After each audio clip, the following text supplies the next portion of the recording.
Now, a short time ago, this year's Jubilee team were honoured here at Croke Park. Kilkenny, of course, were crowned All-Ireland champions in 1992. DJ Carey and John Power amongst the goal scorers as the Cats defeated Cork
It's very, very special. I have to admit, I've never seen bigger crowds on Jones's Road, Clonliffe Road. It really is exciting. Michael Dignan is with me on commentary today. You played in 4 All-Ireland finals, Michael.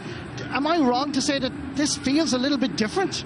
Well, I think every All-Ireland final is very special, but you're right, it is, because it's the first final between Galway and Waterford, because they haven't won it for so long. You know, everyone knows how long it is. It's a massive, special occasion. Whoever's going to win this today is going to be huge outpouring of emotion after the game. Absolutely. Well, we look forward to it. Let's take a look at the Galway team that'll start in this All-Ireland hurling final. He's 35 years of age since July 18th, an All-Star in 2015. It's the Galway goalkeeper, Kinvara's Colm Callanan. Adrian Toohey from Baha has made the right cornerback jersey his own, while Daithí Burke's performances at fullback have been crucial and will again be today on this final championship journey. John Hanbury completes the line. Pádraig Mannion has really blossomed since moving from the corner to the wing, while Gearóid McInerney has been outstanding at number 6. Gort's Aidan Hart has been rock solid all year, and these 3 players form a formidable half-back line. At centre field for Galway will be Johnny Cohen, who's formed a very strong partnership with the Tribesmen's captain David Burke. By all accounts, this is a crucial area for both teams, but Cohen and Burke face a big test. Joseph Cooney switches from left half to right half forward, while Joe Canning, as usual, will operate at centre forward. What a day to get your first start at the Championship 2017, and that's the story for this man, Jonathan Glenn. The 2 Connors, Conor Whelan will wear number 13, while Conor Cooney from St Thomas's is named a full forward. At top of the left will be Cathal Mannion. Wearing number 1 for Waterford is this man, Ballygunner Stephen O'Keefe, who's made some brilliant saves on his journey here to Croke Park for this All-Ireland final. Shane Fives, the right corner back, has been a model of consistency and has given great support and protection to his fullback Barry Coughlin. In the other corner is Mr. Dependable, Noel Connors from Passage. There'll be a big welcome back for Tadhg de Burca, who missed the semi-final due to suspension. Austin Gleeson from Mount Sion in Waterford City is named at centre back, but could play anywhere, while Philip Manny is one of the finest defenders in the country. Jamie Barron has been simply brilliant for Waterford, scoring 3 goals and 6 points from centre field. Joining him is Darragh Lyons from Galway, but I suspect that Kieran Bennett will be a late change there. This hurler is a true leader and inspiring captain. Kevin Moran from the De La Salle club will wear number 10, but I expect to see him in midfield. Pádraig Mahoney leads the attack and is his county's top scorer, while Jake Dillon completes the half-forward line. Shane Bennett, younger brother Kieran, will once again start at right corner forward, with the legendary Michael Brick Walsh at 34 years of age at the edge of the square. Number 15 will be Darragh Fives, who will no doubt spend most of his day here at Croke Park in the middle of the field. Wonderful atmosphere. The referee, of course, is Fergal Horgan. The man in charge of Waterford is Derek McGrath, in his 4th season in charge. And Michael Donoghue is year number 2 for the Tribesmen. Wonderful atmosphere. Let's go back to Michael. Thanks, Marty. So that is the way that they are going to line up today. And we are, of course, getting closer to throw-in time here at Croke Park.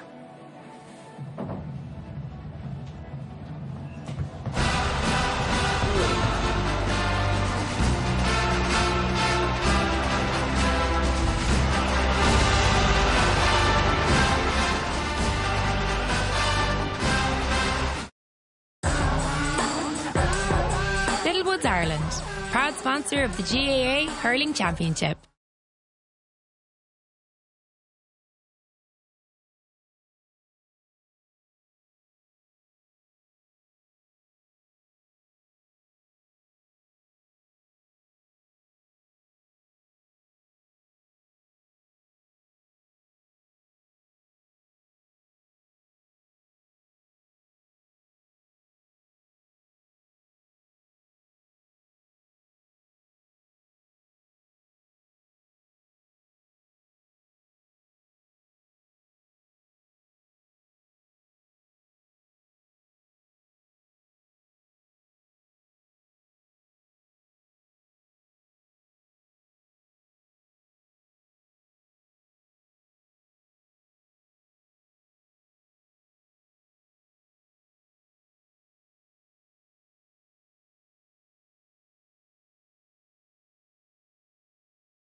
Centra. We are hurling.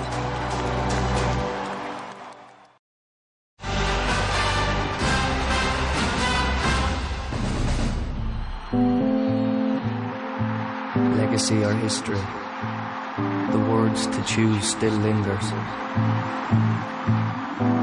Men of fame and fable, glory slipped through their fingers. This is the sheer pain being experienced now by some of the Galway players. It was their big day. Was it luck or weakness? Will they get a draw? Will it land over the bar? It's hit the post and it's come out! Their mental strength that faltered. Slipped off there for us, Joe Canning! Off the post and back out! Tales of woe and misery dismissed, if the famine is to alter. Time ticks on, the moment it approaches. The head must rule the heart right now.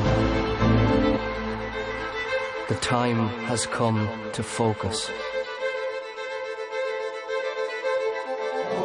Has it ever? You're welcome back again to Croke Park. Some great wins for Waterford on their way to this final, and I suppose one of the key ones was against Kilkenny, and a lot of important scores in that match. But Gerard, for you?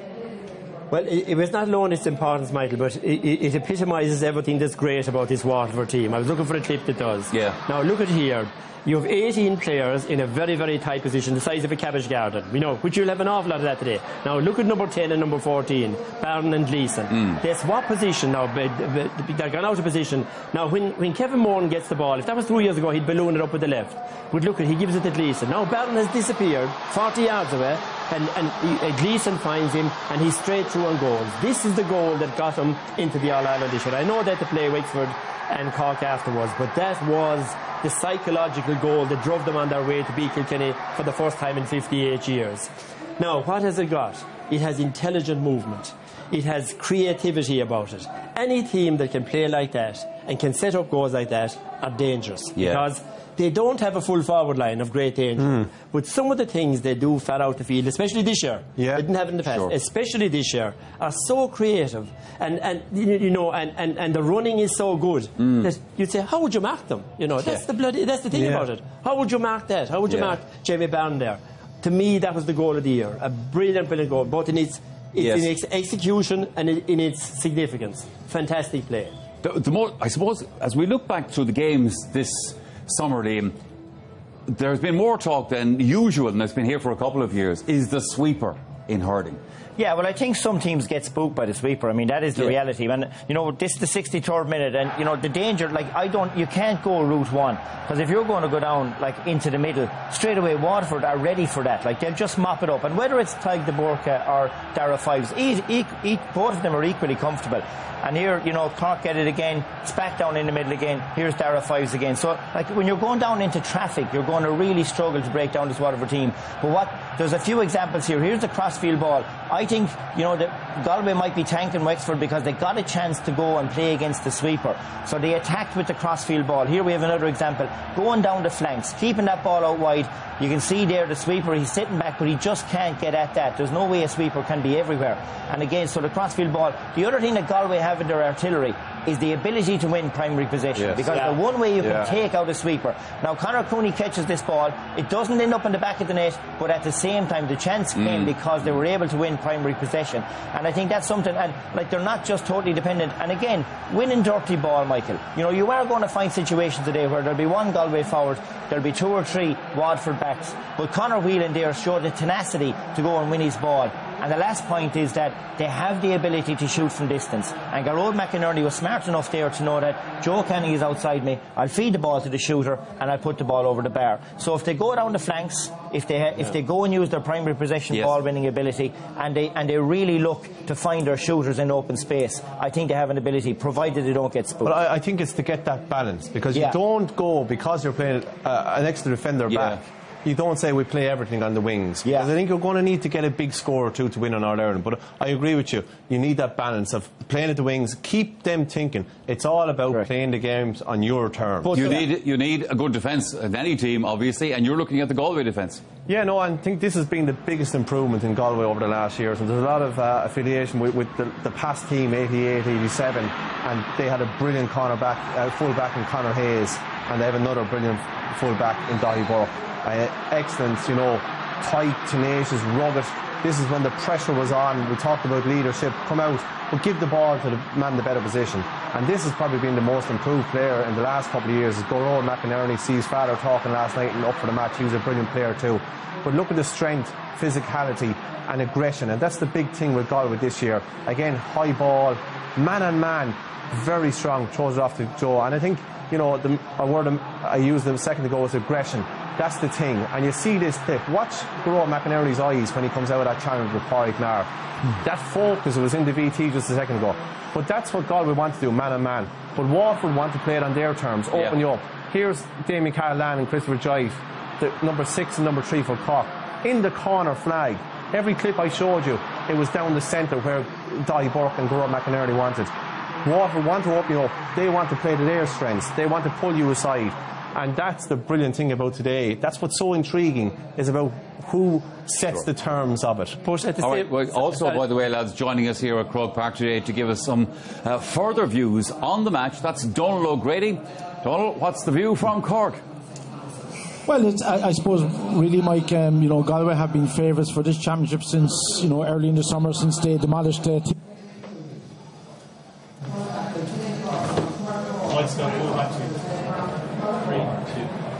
Yeah, Donald is talking to me. I put him up by saying he was here in the studio. He's down pitch side, but sorry about that. Mike has just gone there. Sorry, Jerry, I cut you off. You were about to say something there. What changes the dynamic slightly of all of that is Johnny Glenn being on for Galway. You know, very big, tall man. Is there a possibility that they'll put him in at full forward or put him in on top of the Burka and do what Tip did in 2016 and let the ball in high? It gives them another option. I know your options, what you said are great, are great, but that gives them another option of putting Johnny Glenn there and changing that. And I was down, Jerry, in Waterford last week, and I know they were speculating as to whether Glynn would play, and they weren't necessarily looking forward to it. And at the other side then, with McInerney, Ozzie Gleeson will be on him, and he'll have a dilemma. Will he follow Gleeson or will he stay? Because you know, the last day against Noel McGrath, the first 10 or 15 minutes, McGrath dragged him out to the side and it was very open down the centre, so they'll have seen that. Now Bonner suited him because, you know, two big men under the ball and very static, but you know, maybe the strengths they got both teams over the line the last day, they mightn't be the strengths that would win them the game today. Kieran Bennett into the team, and how does that change the way it doesn't? I mean, there's no surprise in that. I mean, the last day I thought he played admirably well. Coming in for Tadhg de Burka in a big semi-final, I thought he'd done very, very well. So I think there'll be no fear of him. He'll go back and sit in the half-back line. But that is not to say the loss that Conor Leeson will be to this team. He's a huge loss. I mean, he went and he marked Richie Hogan and he marked him out of the game. Again, the last day on Conor Lehan. So you could send him where there's trouble today, and he generally deals with trouble. So he's a huge loss, but certainly Kieran Bennett showed the last day that he's well able to take on this stage. Sure. One of the matches of the season, of course, was the semi-final between Galway and Tipperary.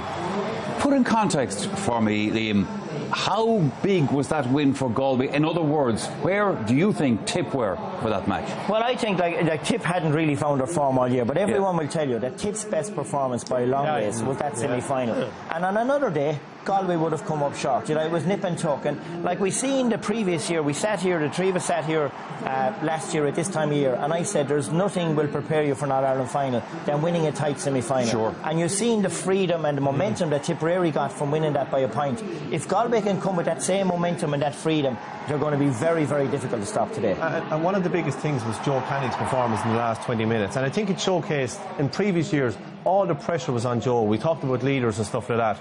The pressure hasn't been on him as much this year, because if he's not playing well, other forwards are stepping up to the mark. And because that, Joe was probably thinking, geez, I'm not going well, but we're still in this game, we're still there. The level of expectation wasn't on his shoulders. And next thing then, he gets the score and he just goes from there and finishes the game very strongly. And I suppose I must ask you as well, seeing that I put it to Liam, put in context the value of Waterford's win over Kilkenny. Where were Kilkenny at, in your view? Well, I don't think Kilkenny were at the level they were in previous years. But I came out of that match and I went, geez, Waterford, I don't know, will they go as far as they thought? Because they had the match won, and very similar to last year's semi-final, they stood back. But when I thought about it, reflected, it was 59 years since Waterford had beat Kilkenny in the championship. Yeah, so psychologically, it was a massive battle to overcome. And I think it's really, when they got over that match, they went, we can win this championship now. And we've seen that with the performance so far. And they've got better as the year has gone on, which is always the way you want to approach a final. These, as you know very well, are the tense moments before an All-Ireland final, and this, as you can see, the players are gathering because Uachtaráin Hearn is about to come out here and meet the team. So you remember these days. Yeah, of course you remember them. You're not, you know, to be honest, it's all a sideshow, really. I know what you mean, Is it kind of a blur to a player? It is a bit of a blur, but like, you have I don't to mean a blur, but your mind's on other things. You have to be in the motion, you have to understand the significance of this moment. You're meeting the President of Ireland, you're doing it for a brilliant reason, because you always want to be there, you always want to look at the red carpet in front of you. It's all these small things, but at the end of the day, what you're always thinking of, the first ball, what I need to do. And you have to be selfish. You have to be selfish. Don't be worried about the lad beside you. Get yourself right first, and then you can help the other lads. You find that time very long outside. You come out a half an hour before the game, there's all these distractions. You know, does it break your concentration? And I'm going to interrupt you, lads, because the President's salute.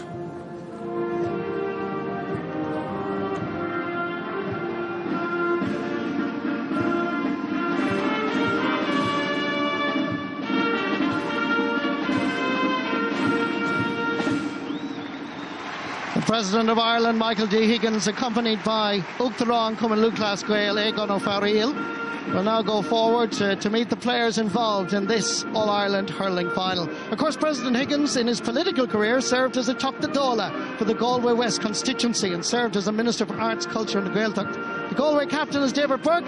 He introduces his teammates here. Colm Callanan playing in his 36th match. Moving on to Adrian Toohey from Baha. Dahi Burke from Turlough Moors, fullback. You see all the children in front of the players. They're the club jerseys, which is a lovely and novel idea by the GA. Hasn't been done before. At centre half back, of course, for Galway, it is Garrod McInerney, and beside him Aidan Hart from Gort, now shaking hands with the President. Midfield, Johnny Cohen from Loughrea. Joseph Cooney, of course, is there at number 10. Number 11 will be the one and only Joe Canning from Portumna. He's 24 and 6'4" is Jonathan Glenn, and he's the only change from the semi-final victory over Tipperary. Kidvara's Conor Whelan is only 20 years of age, the baby of this Galway team. And at top of the right there, at top of the left, is Cathal Mannion, all the way from Ahasca. The referee is a Tipperary man, big day for him, of course, Fergal Horgan, as he represents Knockavilla Doneski Kickham's very first time in charge of an All-Ireland hurling final. His linesmen are Colm Lyons from Cork and Paul O'Dwyer from Carlow. Also there, of course, the umpires, including Fergal Horgan's uncle, will be down at the Hill 16 end.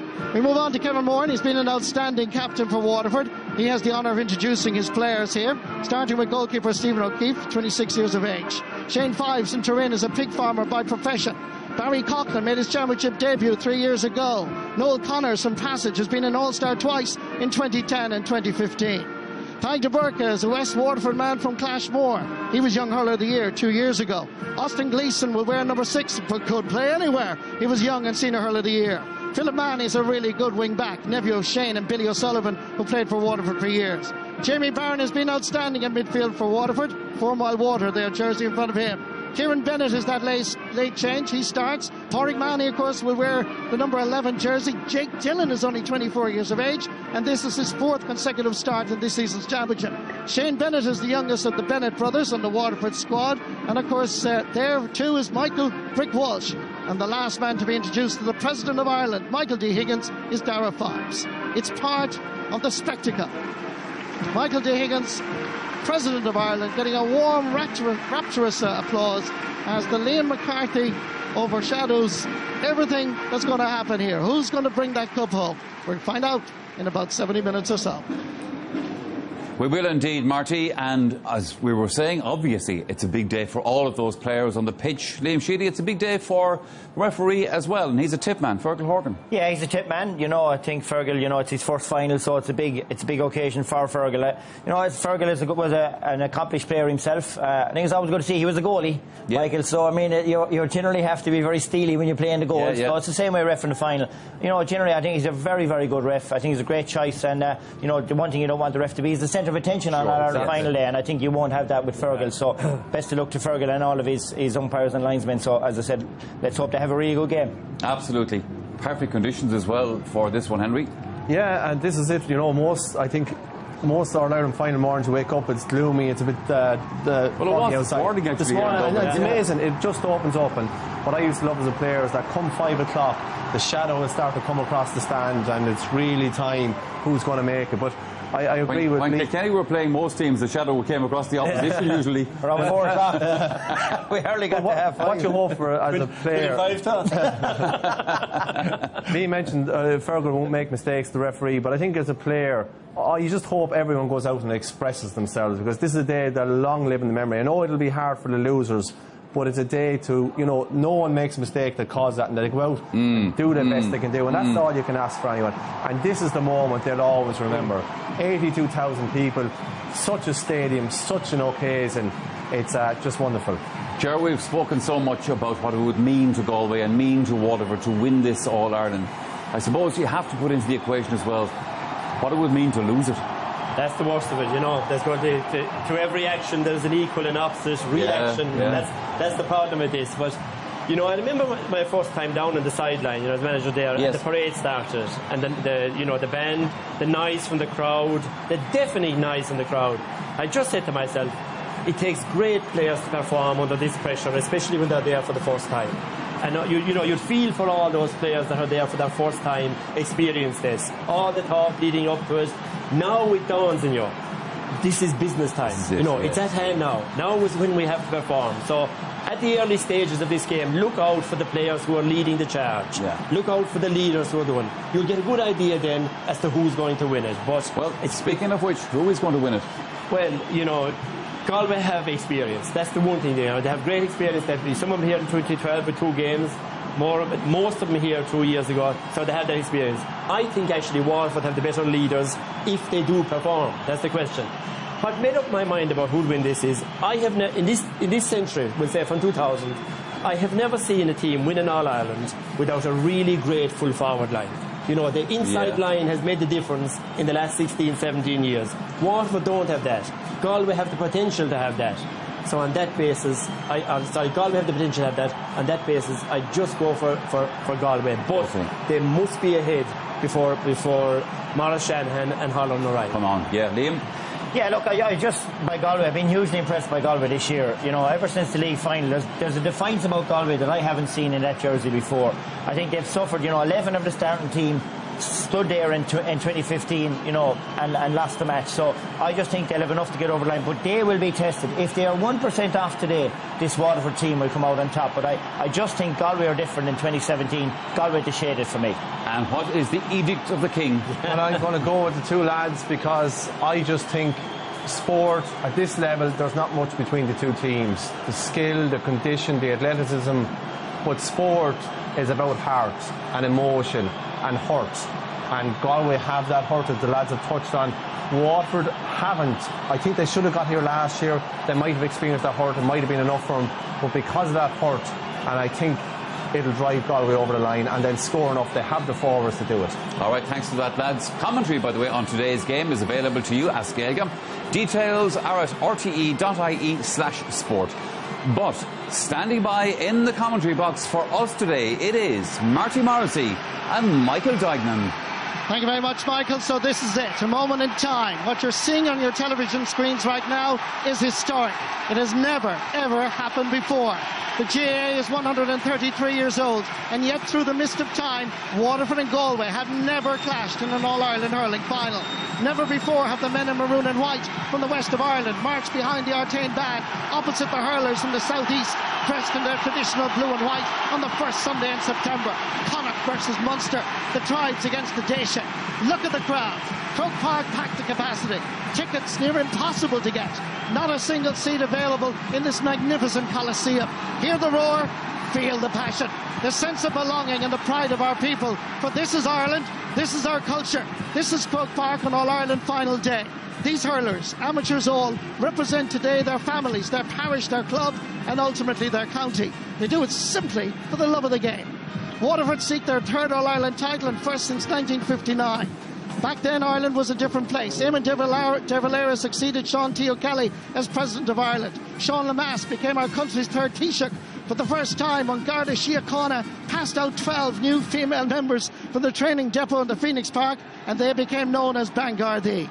Meanwhile, in Listowel, County Kerry, John B. Keane's Sive was premiered in Walsh's Ballroom in 1959. And while all that was going on, Waterford hurlers were winning the All-Ireland with heroes like Ned Power. For Galway, the hunger for All-Ireland glory isn't as long, just short of 3 decades. Today, of course, we remember that team in 1988. We think of the late Tony Keady, centre-back extraordinaire, a man of quality, substance, character and charisma. And I'm sure he's with us today. We're thinking of you, Tony Keady. We pause on All-Ireland hurling final day for our national anthem.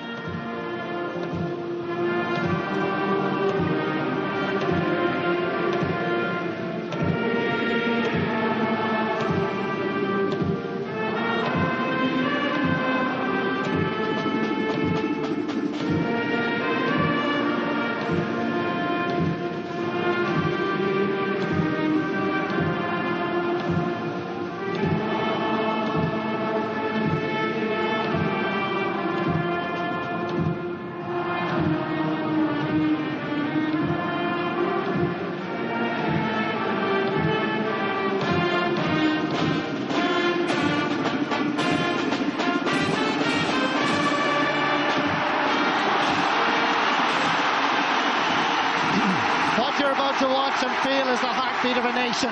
From 3:30 this afternoon, every puck, goal, point, block, hook, clash, roar, cut, whistle, gasp, cheer has history. History with a capital D. History of our DNA. History of our families. It goes back all the way to Cuchulainn. John Mullane, I love my country.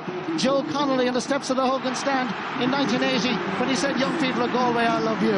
The All-Ireland hurling final between Galway and Waterford has never happened before. Throw-in is about to happen. And it's on. Wherever you're watching, 195 countries around the world watching this on GA Go. We hope you enjoy it. It's Galway, won the toss, playing from left to right. Gathering it first time is called Manuel, laying it off first, Joe Canning. Not marked once or twice, but indeed 3 times. Gets away from the shackles of the Waterford defence and moves forward and in front of the Cusack stand, puts it straight between the posts and over the bar. Yeah, Marty, great start for Joe Canning. What an atmosphere. He used his strength there. He broke the tackle and over his shoulder. We've seen that many times. That'll settle him. Just looking at Jonathan Glynn gone in full forward as we expected. Cathal Mannions at centre forward. Joe Canning out in the wing. Few changes early on. And the ref going in here now. Is there a little bit of doubt maybe? I think there was a bit of a clash off the ball. Barry Coughlin and Jonathan Glynn just before the throw-in. A bit of pushing and shoving. It didn't look anything too serious, but the referee got... The referee there just going down to Sean Bradshaw and Mickey Butler down at the Davin end. They're his umpires. Big day for this man, 38 years of age. A postman operating out of Thurles. His route is around Ballingarry. Good communication with his umpires, giving a little bit of warning to those 2 players. So where we go.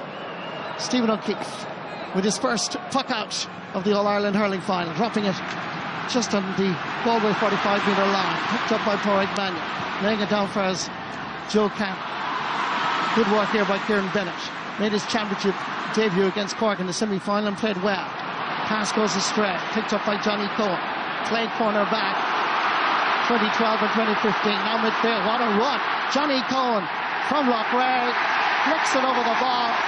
It's a second point for Galway. Very impressive. Yeah, Martin, what you see there is all the Waterford that's backing off. They're so obsessed with Mark and Rowe men. No one picked up Johnny Cohen. He's having a great year in the middle of the field for Galway, and that's a great piece of skill. And that ball was given away. Great touch by Kieran Bennett first of all, but then poked away, and the nerves evident from Waterford early. Stephen O'Keefe giving it over towards his captain, Kevin Moran. Sign of the nerves, as Michael Duigan says. David Burke, the captain, giving it short. Crossfield ball coming Forward at pace is Joseph Cooney, confronted by Dara Fives. Still Cooney, son of the legendary Joe. It's 3 very quick points in this All-Ireland final. We still haven't played 3 minutes here at Croke Park. Marty, a brilliant start by Galway. Joe Canning again involved in everything so far. Brilliant diagonal ball, and Joseph Cooney just burned Dara Fives for pace there, and Dara Fives picking up Joseph Cooney, but it's all Galway so far. Stephen O'Keefe wisely going a little bit short, giving a chance for the Daisha to settle a little bit. Here's Austin Gleeson. His performance will be crucial. Giving it back fires Clyde de Burka. Giving it into the centre, skidding along the surface. Jamie Barron unable to control it, and Galway go long on this occasion, dropping it in around the house. In comes Noel Connors, battle for the slipper. Here comes Clyde de Burka. Giving it short, fires Dara Fives. Played so well in that All-Ireland semi-final. Giving it over fires Stephen O'Keefe. Ballygunnerman, changing the direction. Going long.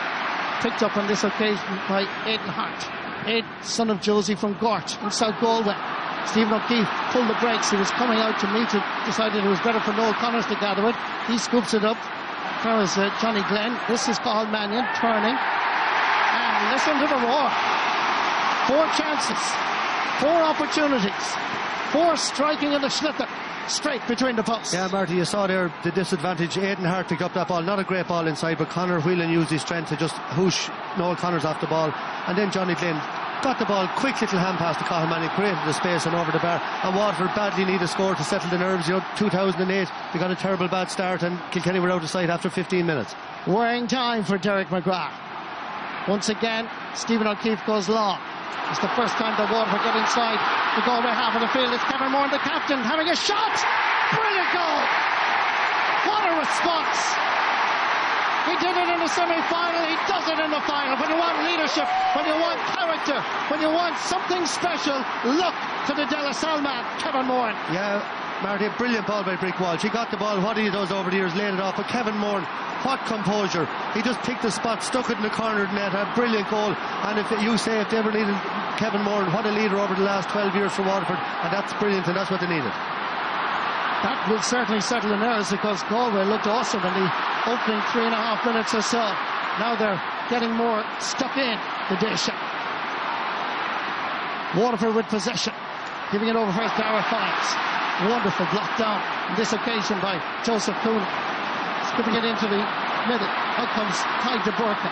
Calling for it is the pig farmer from Turin, Shane Fives, gathering it.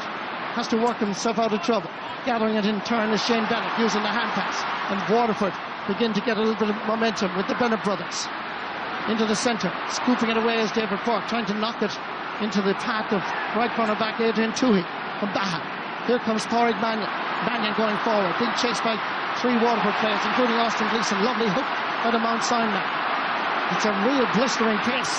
Lovely skill. Great stick work. Great wrist work by Conor Whelan. No free, no opportunity. Gives it back for Conor Cooney.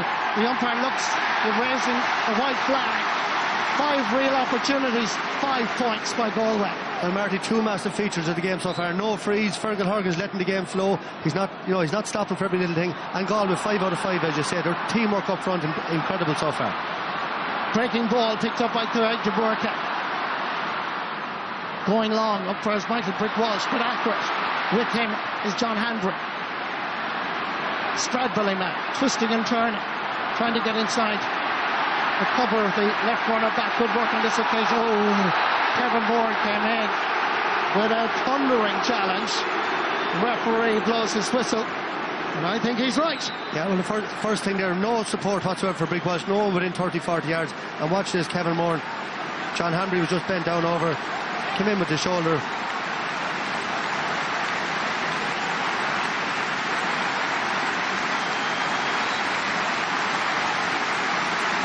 It's the 6th minute of the All-Ireland Hurling final, and there is a standing ovation which has been organised by the people of Galway in salute of Tony Keady. We all stand up. The 6th minute because he wore the number 6 jersey in the 1988 All-Ireland final. A beautiful gesture for a great man. Back into the action, it's Clyde de Burka. Scooping the ball, giving it long, dropping it into the middle of the field. Breaking ball waiting for it cleverly on this occasion. And look at the space for David Burke. There's an opportunity here. David Burke with ease puts it over the bar. Johnny Cohen, Joseph Cooney, Joe Canny, Conor Cooney, Cathal Mannion and David Burke all scoring points from play. And look at the room he has with all the defenders Waterford have, and John Hanbury has an impressive start over there on Michael Brick Walsh. Great ball, just a composure to look up and pick out David Burke. 6 scoring opportunities so far for Galway. 6 points. Nice pick up on this occasion by Pádraig Mahoney. Giving it back fires Dara Fives, keeping it along the wing in front of the Hogan stand. In comes Shane Bennett, scooping it up. With him is Adrian Toohey. Good defending. Referee felt, however, that there was an infringement, despite Dahi Burke was coming away with the ball. It is a free in for Waterford, just outside the 20-metre line. I thought that was good defending by Adrian Toohey. No, I thought Pádraig Mahoney was fouled before that. He went down on the ball further out the field, but I didn't see a whole lot in that. That looked to me, Michael, as a legitimate challenge. Yeah, no, Adrian Toohey, very tight man marker. No matter what the start of the game, Galway are absolutely on fire. We talked about the midfield battle all week. Johnny Cohen and David Burke dominating so far, but Kevin Moore still got away to stick that ball in the net, and very open, fast game, and I think Waterford will just be happy. That little break in play, a chance here now for Pádraig Mahoney, an easy enough free for him, quality free taker, and close the gap to 2 points if he pops it over. On his way to Croke Park, he scored 39 points, and this one is his 40th in the championship journey to Croke Park. And I'm surprised, Marty, Johnny Glynn, I thought he might pick up Tadhg de Burke and try to leave Barry Coughlin loose, but Burke is sitting right back there in front of him, and he's not really a feature because he's sitting so deep. Flicked away, Michael Brick Walsh. Little shimmy on this occasion by Kieran Bennett, sending it in towards Jake Dillon. Dahi Burke gone back to pick up the hurling. Jake Dillon sending this in. And that is the linesman at the far side. We were looking at the umpires, but it's the linesman, Colm Lyons from Cork, that felt that the sitter had gone out over the sideline, so it's a line ball for Galway. Great catch by the umpire as well, Marty. Watch it here.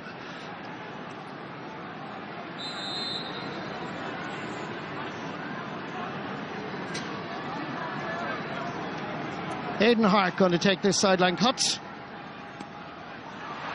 Doesn't get too far with it. Michael Brick Walsh battling hard there. In comes Jamie Barron. Jamie that steps away from the challenge. Real bundle of energy. Nice stick work. Laying it back. Well pulled on this occasion into the centre towards Joseph Cooney. Shane Fives available. Flicks it over. Forrest Kevin Moore. Kevin Moore on the 45-metre line. 1 goal, 1 point for Kevin Moore. He is, as I mentioned before, the leader of this particular Waterford side. Yeah, we have to credit Shane Fives again there, and there's good composure on both teams now. Both teams settling in, but Shane Fives, had the intelligence to look up and pick out Kevin Moore, and he sticks it over the bar. Colm Callanan goes for distance. Coming across is Shane Fives. Hand passing it back. It's Kieran Bennett.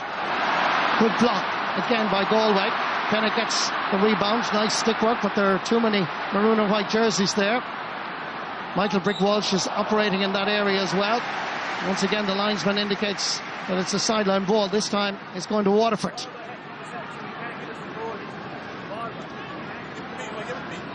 Well, it really was a blistering start at 3:30. Absolutely, and you have to credit Waterford after 11 minutes back to a point. They really shook early on, but great touch again there by Jamie Barron. Nice sideline cut by Austin Gleeson. Ball is dropping in, but the ball is gone to the left and wide. It's Waterford's first wide of this All-Ireland final. Jamie Barron has been outstanding so far, and his performance again will be crucial. Colm Callan again going for distance. Cathal Mannion battling hard, so too Jonathan Glenn, but it's Jamie Barron that comes away with it. Dahi Burke, Turlough Moorman into the centre, fires the road McInerney. Coming forward is Cathal Mannion. Little jink by his brother Pádraig. Back to the brother. Good play, middle of the field, he's going for the score. It's looking good from here. It's his second point. Cathal Mannion is the man. Yeah, and credit again, we're talking about the assist so far. Pádraig Mahoney picked him out, but Cathal Mannion's movement, and that's what Galway are going to try to do. They're trying to not puck that ball into Tadhg de Burca, who's free, and they're trying to create the extra man out the field. So far, 7 from nearly 7 chances. Great start. Batted down, fires Johnny Cohen. Stephen O'Keefe had options available, with that puck out to go a little bit short, which would seem to be a better strategy in this early stages of this match. Referee has had enough of this. He's going to give a throw ball just between the 45 and 65 metre line. Dara Fives with Jonathan Glenn. Good hands. Ferris Joe Canning hitting it beautifully, perfect, straight between the posts and over the bar. 2 points for Joe Canning, 2 points for Cathal Mannion. Yeah, and that's what Johnny Glynn brings. Look how quick he wins that hard ball, and straight away he feeds it to the man. He knows his limitations. He was going to get hooked if he tried to puck it. A lovely little short hand pass. That's 2 great assists by Johnny Glynn so far. Again, Stephen O'Keefe goes long, picked up by David Burke, under pressure from Kevin Moore. Good work by Aidan Hart, confronted by Jake Dillon. Hart into the centre, over for his left corner back John Hanbury. Gets it out of the defensive zone. Nice work and nice pick up indeed by Conor Cooney. Looking around, dead corner forward in the semi-final, full forward in the final. Lovely stick work, brilliant play. Conor Cooney joins the band of Galway hurlers now on 2 points. Canning, Mannion, Cooney. That's a magic score, Marty. Look at that skill, to just have that confidence in your own ability to take it off the hurl like that. And Galway forwards on fire. They have been opened up for that goal, but outside that, very comfortable around the half-back line as well now. And I think Waterford haven't done that much hurling. They'd be happy enough to be only 4 points behind. Puck out was aimed at Austin Gleeson, picked up by Kevin Moore. Laying it back fires Dara Fives. Dropping in around Shane Bennett. Plenty of Galway defenders there. No great threat to the tribesmen. John Hanbury combining with Dahi Burke. Tadhg de Burca waiting for it. Flicking it over into the space to Austin Gleeson. Front of the Hogan. Gives it an almighty puck of the ball, but it's gone to the left and wide. For Waterford's second wide. Yeah, Austin has been picked up by Garrett McInerney. He drifted away from him. That's what he does. Tadhg de Burca looks to pick him out a lot in matches, and we all know what Austin, he hits the odd one wide, but he can score 5 or 6 as well, and Waterford will need him to be more involved in the game. Puck up by Colin Callanan, gathered superbly by Joseph Cooney. Flicks it into the centre towards Johnny Cohen. Comes back to Joseph Cooney. Oh, great grave, blocked on by Pádraig Mahoney. Waterford having to work very hard. Little slick hand pass. Not once but twice. Over for his Kieran Bennett. Giving it in towards the brother. Shane getting inside the cover of Adrian Toohey. Not for very long. Toohey recovers. Still Shane Bennett looking around to see who's arriving.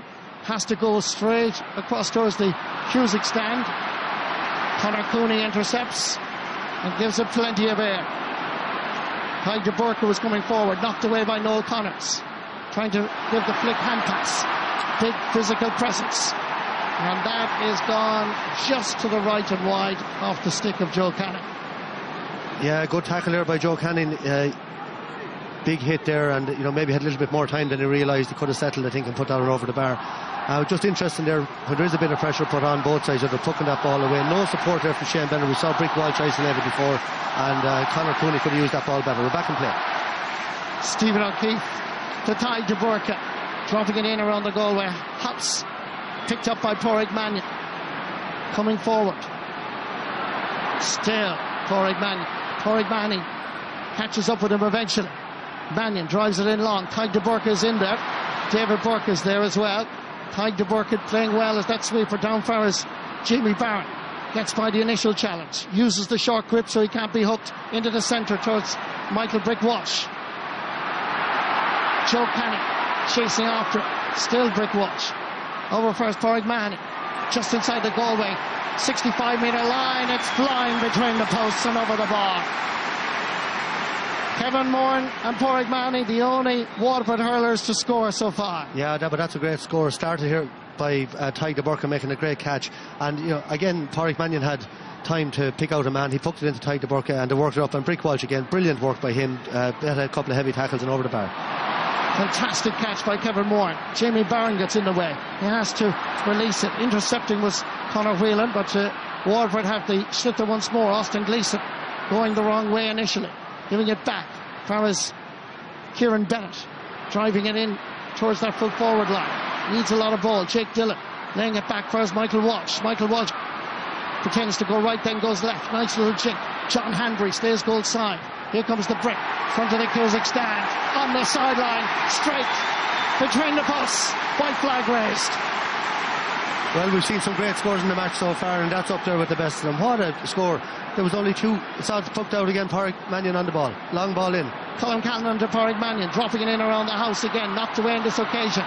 Kieran Bennett is the first to react. Gives it back for his goalkeeper. Stephen O'Keefe cleverly knocking it away. Over for Shane Fives. Cuts inside into the centre. Needs a little bit of support. The pass goes astray. Tadhg de Burke is there to vacuum it up. Looks around to see who's available. Has to float it up into the sky to drop it down into the Galway half of the field. Good work on this occasion by Adrian Toohey. Getting by the first and the second challenge. Being chased by Shane Bennett. Lays it off first. The Galway captain David Burke into the centre first. Adrian Toohey. Will he score? He will send it to the left and wide. But great tenacity, great determination, and the number one rule for any cornerback is to get in front of your man. Yeah, he was out well, but I think he should have passed it a lot earlier. David Burke was loose in front of him. He took another few yards out of the ball, and by the time Burke got it, he was under pressure. Short puck out this time, far as Barry Coughlin. Aiming again for Jake Dillon. Johnny Cohen trying to gather it up. He has the sliotar in hand. Loch Rayma sending it down the centre. Conor Whelan battling for it. Picked up on this occasion by Shane Fives. They're beginning to find their rhythm slowly. Shane Bennett skips away from Gearóid McInerney, but not for very long. Bennett under pressure. Great work, Gearóid McInerney. His dad, Jerry, who wore the famous white boots back in 1987-88, is in the stand and would love that. Ball is dropping down. Tadhg de Burke somehow managed to collect it cleanly. Lays it off into the centre. Gets the old 1-2. And it's Tadhg de Burke that comes away with it. Again, it drops it into the Galway half of the field. Galway defensively very strong. Aidan Hart sending it into the centre. Pass, not a great one, I have to say. And it comes away with it is the St. Thomas's man from the Peterswell area, David Burke, and the ball goes out over the end line and wide. Well, it looked wide. I think the crowd thinking that Stephen O'Keefe knocked it out for a 65.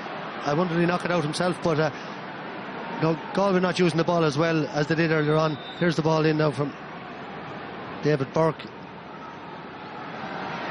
Save has probably gone wide, okay, and poked out again quickly. The puck outs are happening very, very fast, and that's Johnny Cohen there just knocked it out over the line.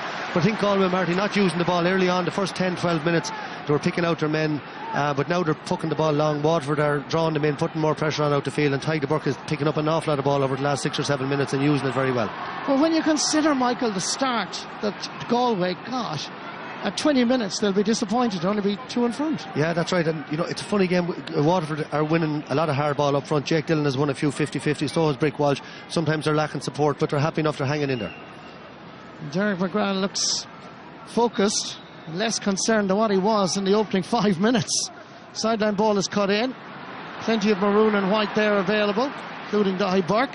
Sends it out into the right half forward position towards Joseph Cooney. And Galway come away with it again from the Waterford 65. Is that going all the way? It is. David Burke with his second point of the game. Coming into this match, he scored 4 times, and he certainly is a man that's on form. Well, he had a dip in form against Tip. He's normally so consistent, so brilliant in the middle of the field, and he's having a stormer so far today. So too is this man, Kevin Moore, already contributing a goal and a point. Ball is dropping in. Shane Bennett underneath it. There's a touch. There's a goal. Shouldn't really have been allowed from a Galway perspective, but somehow Shane Bennett got the touch.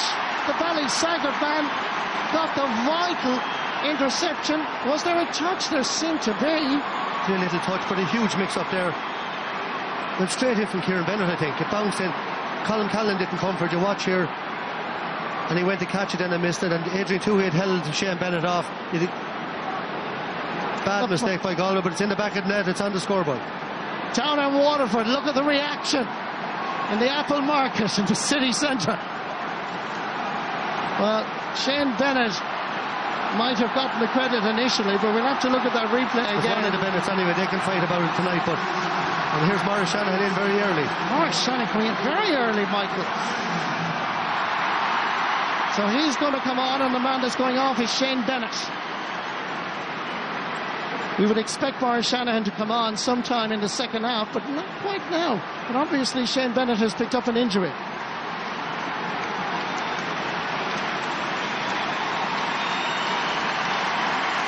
Yeah, Shane Bennett looked very disappointed there. You can see it in his face. Obviously went over in his ankle there.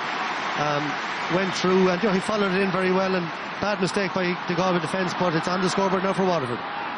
Level for the first time in Croke Park. Waterford slow to settle.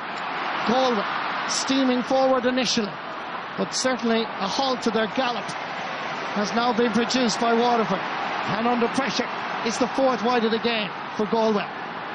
Yeah, what Waterford are doing is they're congesting the whole middle of the field, and they've loads of room inside their own full forward line. Even though Galway have the extra defender, there's a little bit of hesitancy there, and you could see that with that goal and a couple of other times so far. Not sure which man to go for the ball.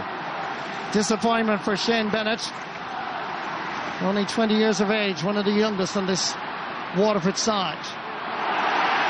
Hit a fair shoulder. Garrod McInerney. Good play by Waterford, I have to say. Yeah, a serious hit there by Austin Gleeson, and we saw Garrod McInerney had a clash with Pádraig Maher the last, and he flattened him, but not this time. Gleeson, the big man, and he held his ground, and that's important. Gleeson going a little bit short, trying to find Michael Walsh. Michael Brick Walsh trying to scoop it up. With him is John Hanbury, still going forward. Good work by Pádraig Mannion. And the Haska Cohenna man doing rather well at number 5.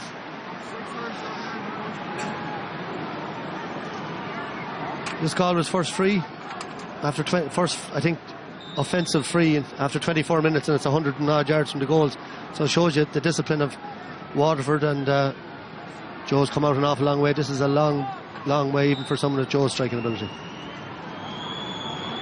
He's just outside his own 45-metre line, as you can see now. Slither is going to drop in around the house. There's a connection, but on this occasion it's Dara Fives who's available. Keeps it down the Cusack stand side. Maurice Shanahan gets his first touch in the 2017 All-Ireland final. Loses out due to the hard work of Carl Mannion. Kieran Bennett might well be taking the credit. Either way, it was a Bennett that scored a goal in this All-Ireland final, a second for Waterford. Crossfield ball. Noel Connors only being held back. He's trying to show to the referee. Hand passes it away. Shoulder by Austin Gleeson. Blocked by Austin Gleeson.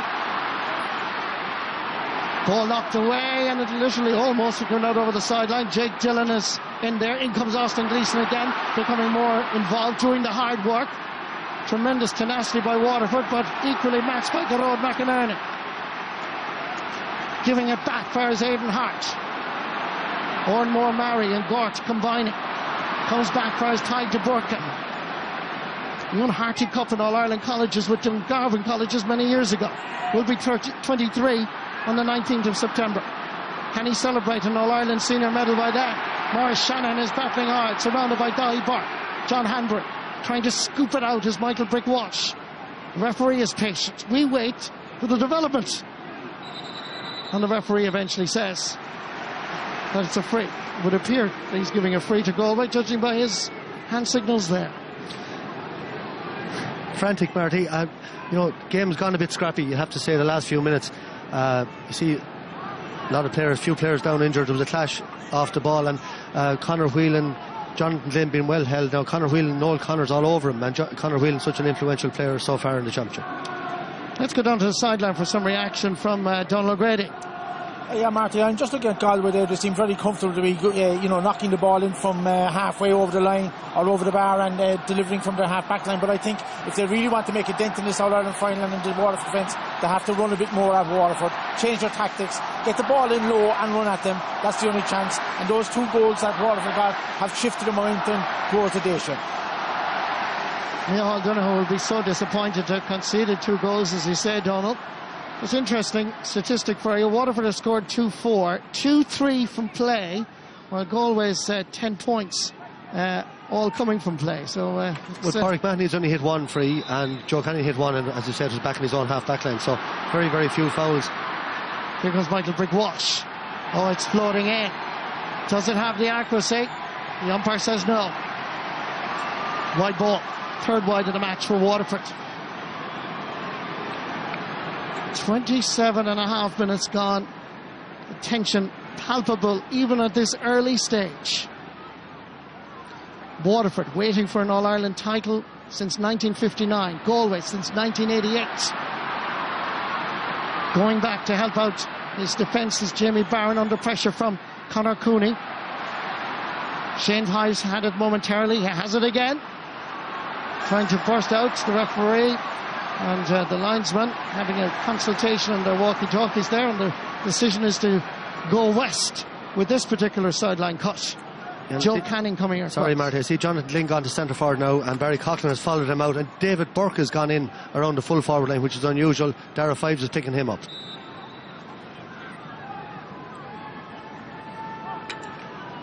Joe Canning settling this to his satisfaction. He'll be 29 on the 11th of October.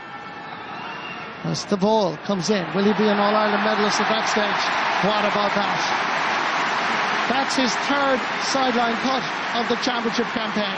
That's a massive piece of skill, and that's the wrong side for a right-handed hurler. If you like this side of the field, it's easier to curl it in, but that's a brilliant piece of skill. He cut that in over the bar, and Joe having a very influential first half.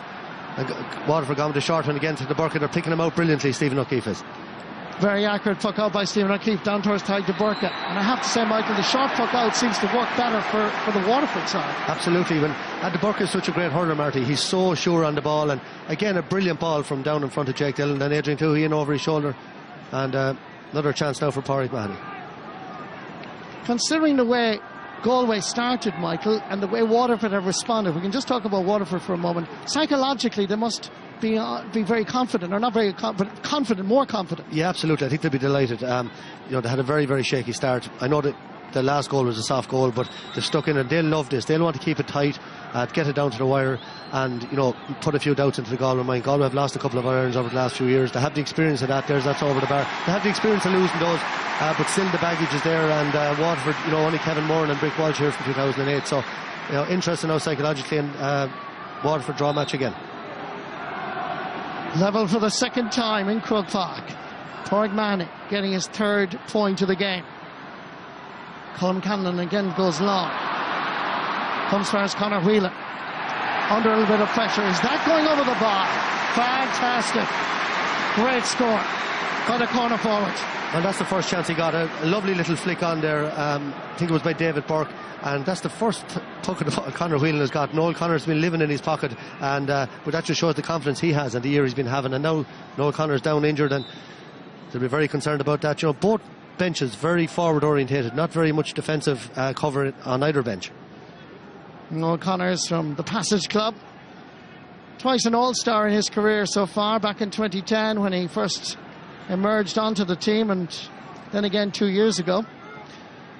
Yeah, he's been a brilliant player, Mark. Outstanding. Brilliant player, brilliant person, and he looks down. He is one tough nut, and if he's down injured, he's hurt, and there's no doubt about that. I didn't see what happened. It was just.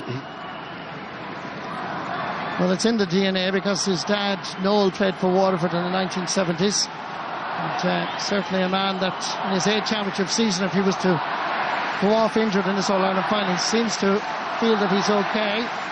After Brendan McCann there, making sure that his cornerback is okay. We didn't see the collision, but something obviously happened because Noel Connors doesn't go down too easily. Meanwhile, the ball is pucked out into the Galway half of the field. Michael Brick Walsh has the slither. Decides to give it back. Fires Dara Fives. Looks around, gives a shot. Joseph Cooney anticipated and intercepted, and away goes Cooney. He's already scored once. Is this going to be a second? It sails between the posts. The Sarsfields man, very sharp, really worked hard for the score, and he took it with style and aplomb. Yeah, he's having a great year for Galway this year. He's really come of age. He's been around the panel a few years, and he's always been a very important member of the panel. But this year, he's been brilliant, especially in the big games, and getting some great big scores. Stephen O'Keefe, when he goes long, Waterford seem to have trouble getting the breaking ball. Tied to Burka. Left it behind him momentarily, but lovely wrist work. Giving it into the centre.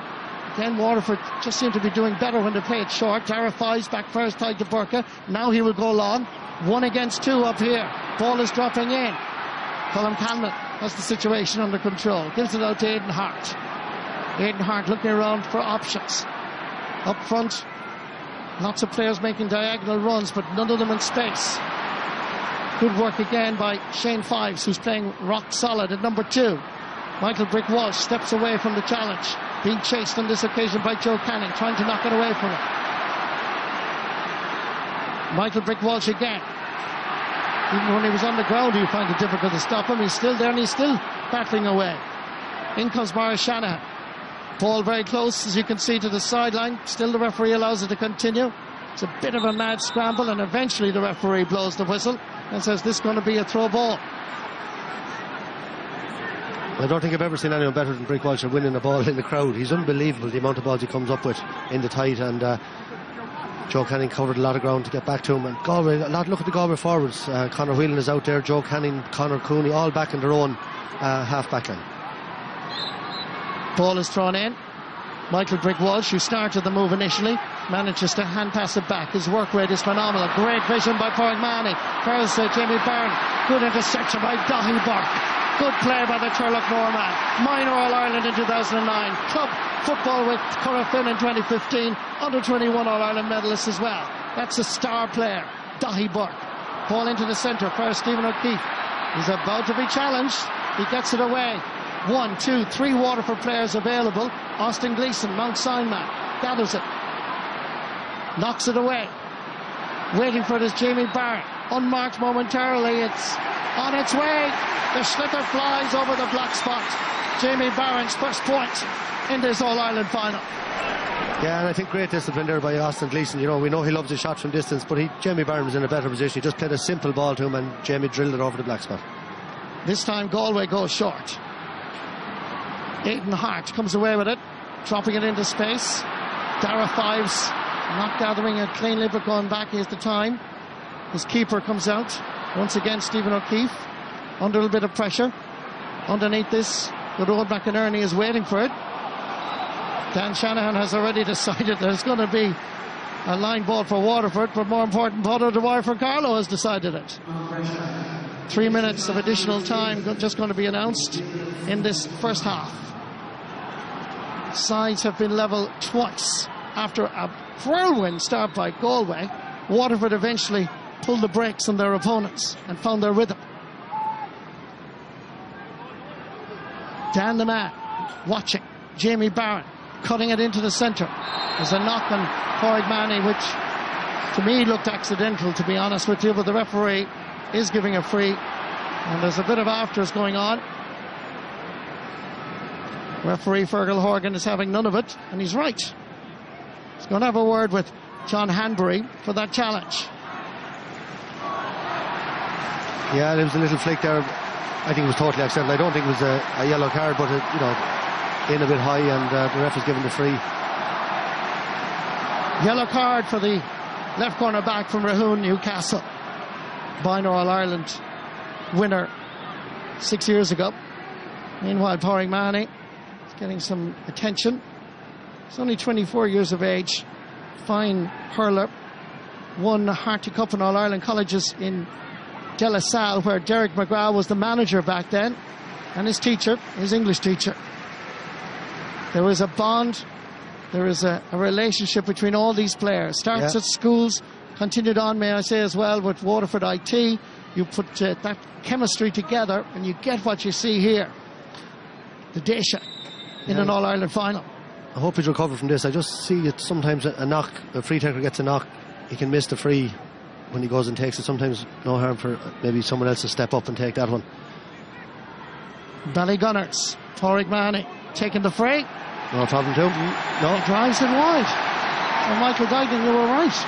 I've seen it so often over the years, at club level, at county level. You get a knock like that, you're unsettled, and just that timing is out that little bit, and you know, there's little things that can make a difference. Past the 36th minute, we're on the 37th now, as Pádraig Mahony again gets involved. Referee allowing the play to continue on. And queuing up in Waterford to gather the slither. Good work again by Jamie Barron. Such a sweet hurler. Great whistle. Great Barron on its way over the bar.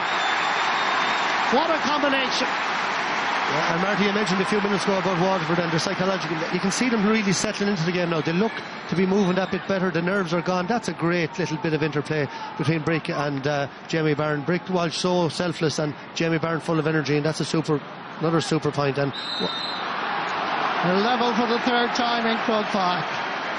Yeah, Shane Fives arguing he was being pulled. You watch there, clear jersey pull there, and a good call by Fergal Horgan.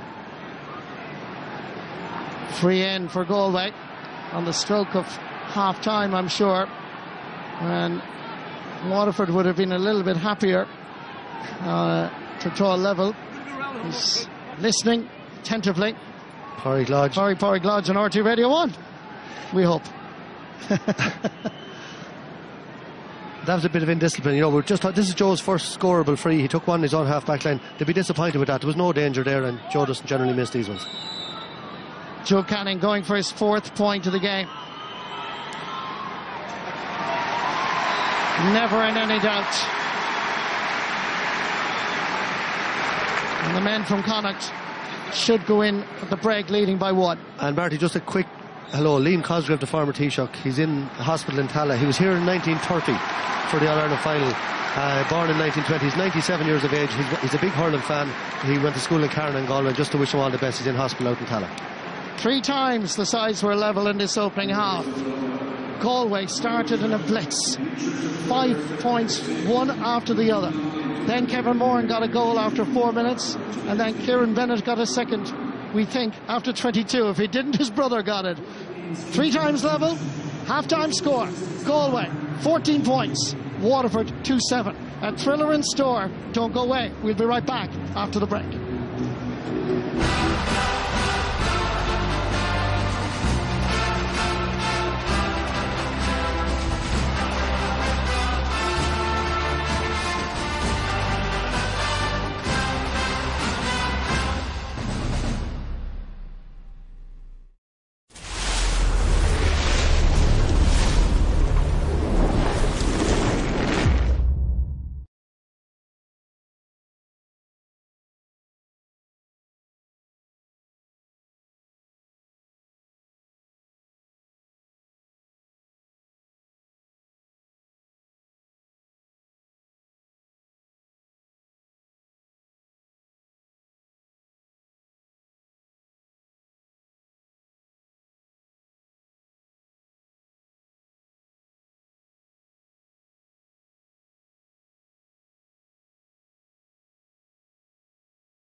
Littlewoods Ireland, proud sponsor of the GAA Hurling Championship.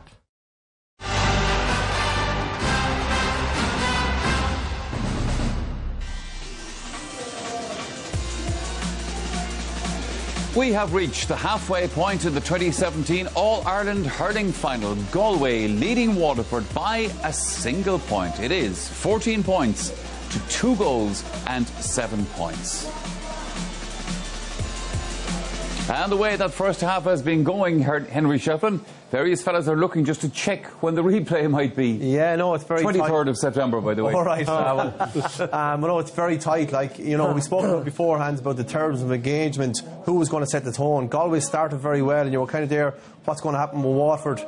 Then we talked about leaders. Brick Welch wins a breaking ball. Kevin Moore runs off his shoulder, gets a goal. And those experienced players must have said to the younger lads, no panic. We're here, we're going to stick to our game. And after that, it's been nip and tucks. And we used to say in the dressing room beforehand, play the referee. Yes. And Fergus Horgan is letting the game flow. He certainly is. So because of that, you can get very, very tight to your man. It might be a little puller or dragging defender, but he's letting it flow. And Waterford are very good. Defensively, they're very strong. They're very tight. Barry Coughlin, doesn't matter. He's in his face. We might say, is he suspect full back? Absolutely not. And Jonathan Glynn hasn't got a sniff of him. And I think because of that, Waterford have played like they've played. Galway are probably thinking, we get some great scores, but there's no major flow in it. So it's as we started 35 minutes ago. Absolutely. This is going to be down to the last few minutes, I think, before it's decided, if it's decided. Waterford scored 2 goals, or maybe more to the point, Galway conceded 2 goals even in that first half. First, now Kevin Moran took this really well. Yeah, he took it really well, and I guess we spoke beforehand about, you know, Galway being able to hold their shape, and I guess, you know, we felt that not getting Dahi Burke off the edge of the square was going to be critical for them. And, you know, Kevin Moore, like, that is a top-class finish, you know. And to be honest with you, at that stage, I know there was only 5 minutes gone, but Waterford were sucking for air. They really were. All-Ireland final, nothing going. And look at the space that they managed to create. And, like, really, from a Galway perspective, Micheál Donoghue will be disappointed. He'll be cross over that, because you shouldn't have a situation. You should always have someone minding the house there. They all got sucked in, they all followed the ball, and he ran on, and it was a really, really good finish. And if you look at it, Aidan Hart, who is the sweeper, who should be minding the house, he rushes out to get the ball. He's inside where he shouldn't be. He should be back on that 21-yard line protecting it. Nobody there, ball in the net. Waterford get a second goal, and this, from a defensive point of view for Galway, this is a bit sloppery now. Well, this will be a nightmare for Galway pass. Like, this is nightmares of Galway pass with goalies making error. And, you know, Cullum is a brilliant goalie and a great lad in every way, but here his body position is all wrong. He's turning sideways when he should have his body in front of the ball, because really there was no touch when the ball came in, as far as we can see anyway. The ball came in, look the way his body is turned to the side, instead of having his full body in front of the ball, and the ball goes into the net. So, you know, 2 sucker punches like that, Galway in complete command. Now they have to go. Now is the test of character for Galway. Now they have to go and trying to win the game again. They have been in this position so many times. You know, in the Leinster final last year, the All-Ireland final 2 years ago, where they're really in the game at half-time. But now is the real test, because really they were in control. They have now lost control, and they have to regain it. All right, we are headed for another break here on the programme, but don't go anywhere. When we come back, it is our All-Ireland Hurling Final competition. You could be heading to Chicago in style with a bag of money as well. See you again shortly.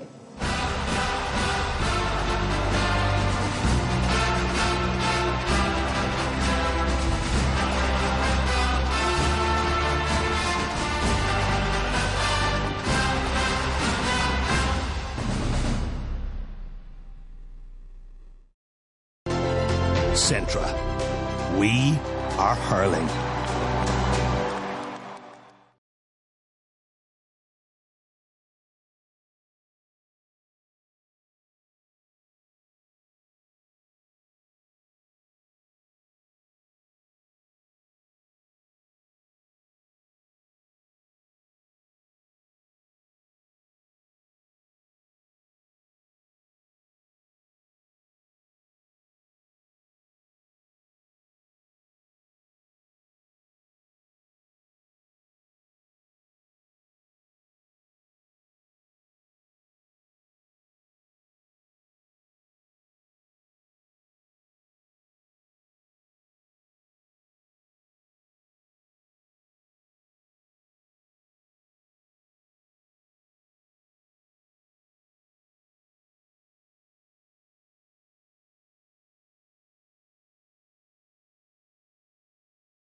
We've teamed up with Aer Lingus, Ireland's only 4-star airline, to give you the chance to win a 5-night holiday to the Windy City, Chicago.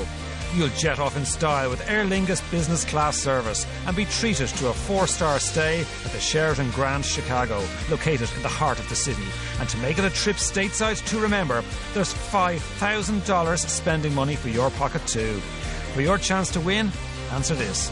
The city of Chicago is located in which US state? Is it Illinois, Alaska or Hawaii?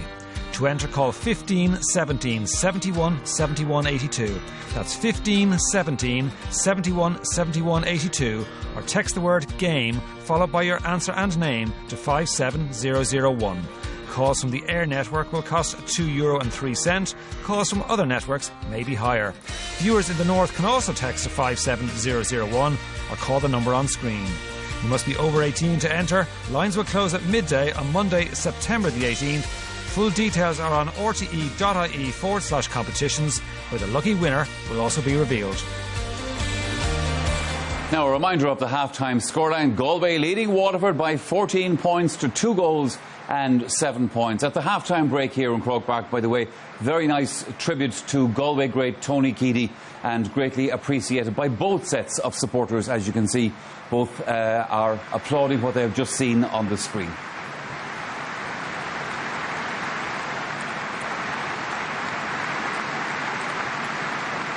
And on that note, Galway are just about to come back out onto the field. What do we think now, gentlemen? Who's going to win it now? Well, I think it's a big 10-15 minutes now. If we go back to the 2015 final, when Kilkenny, Galway had led at half-time, the next 20 minutes was 9 points to 2 to Kilkenny. So for the next 20 minutes, Galway need to say... What did you feel, Henry, at that stage when you were playing Galway in that game? You were losing the match, so what was the thoughts? Well, 2012 was where we were well behind. We were starting to come back. We got a bit of momentum, and we kind of knew ourselves we had to up and more. But Liam is right. You know, there were 4 points up against Kilkenny that 2015 final. Maybe they felt, everything is grand for us. At the moment, they're definitely not feeling like that. I think they've gone in saying, what do we need to do? We need to up it. And we've all said beforehand, it's the hurt of losing All Ireland's. Well, now is the hurt. And we talked about leaders and everything like that. Now, in saying that, Waterford, the confidence they got, they scored 3-8 in the last 20 minutes of that semi-final. They blitzed Kilkenny near the end of the match as well. So they have great confidence. They believe we're tight, and we're going to explode.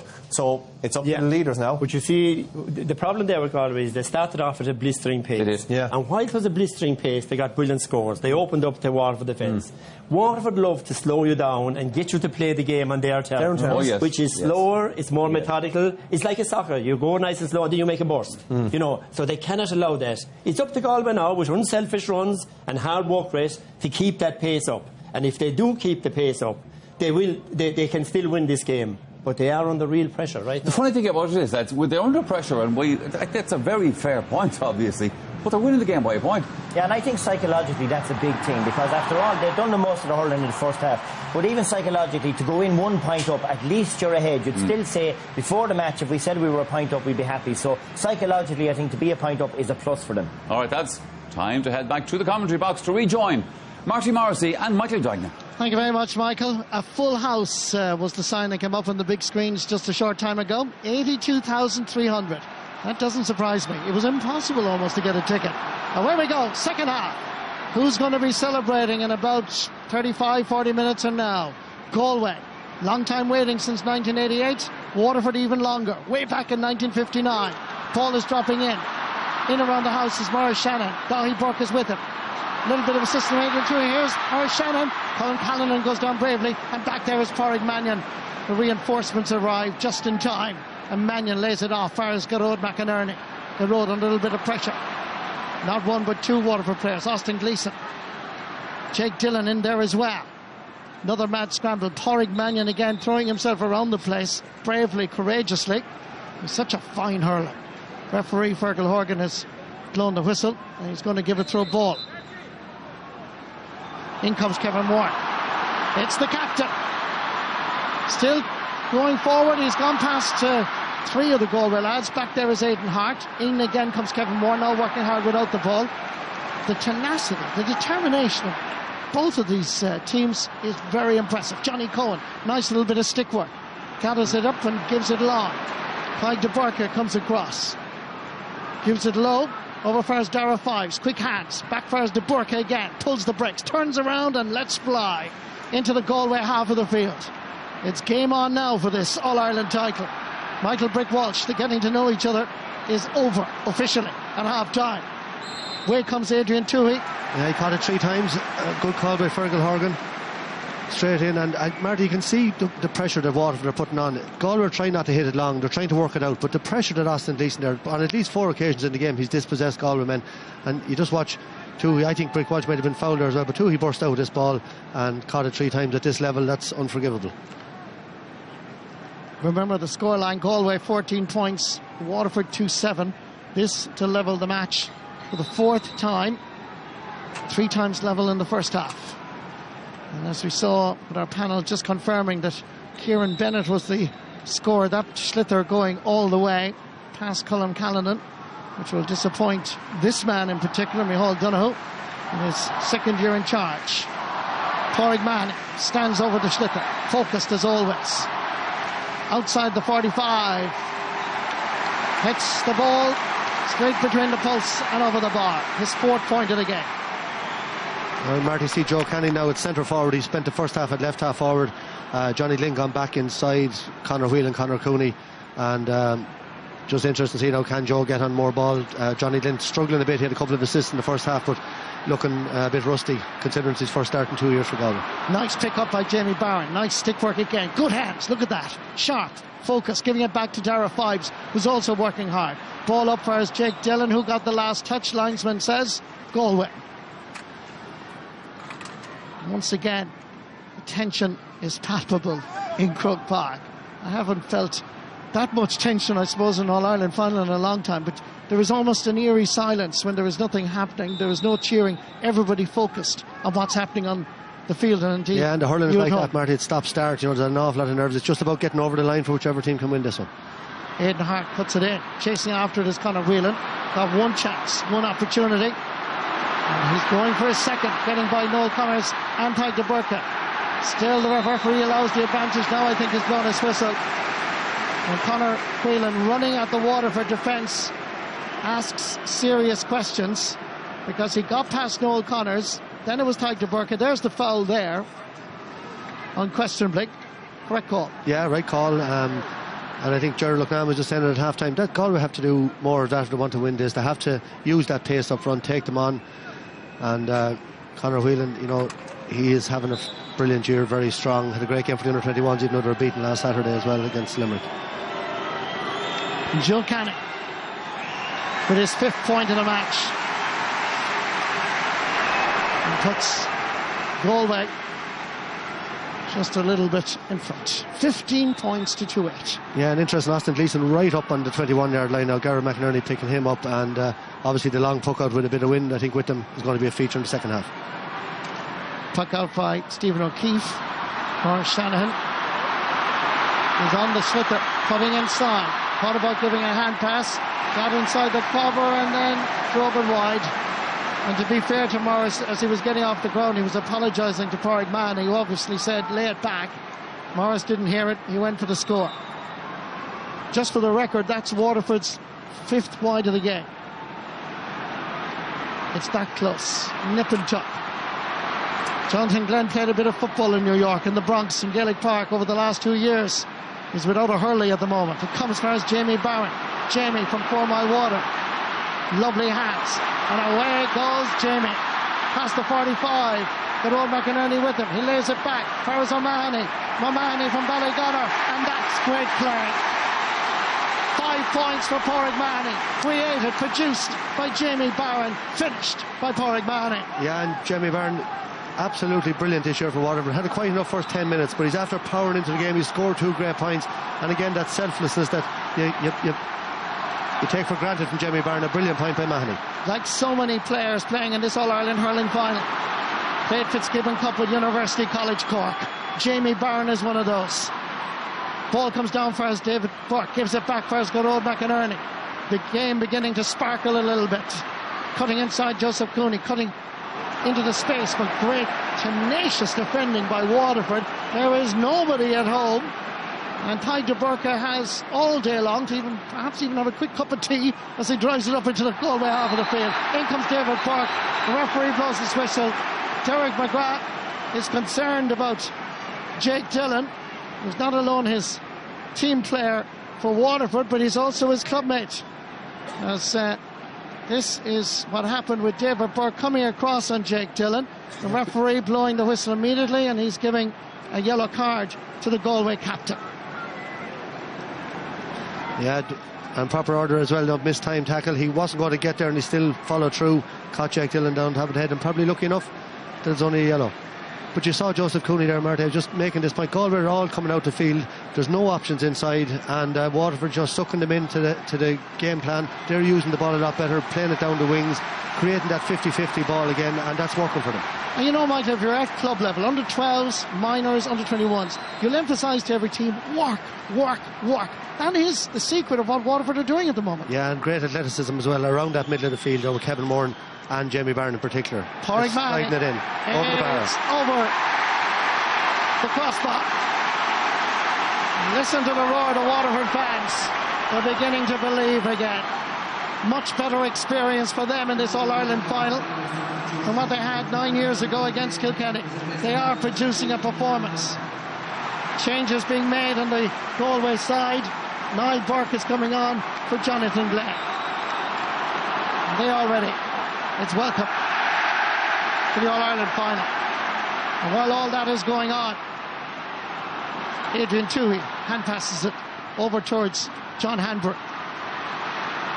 Good work on this occasion by Conor Cooney, leaving it in low. Referee blows the whistle.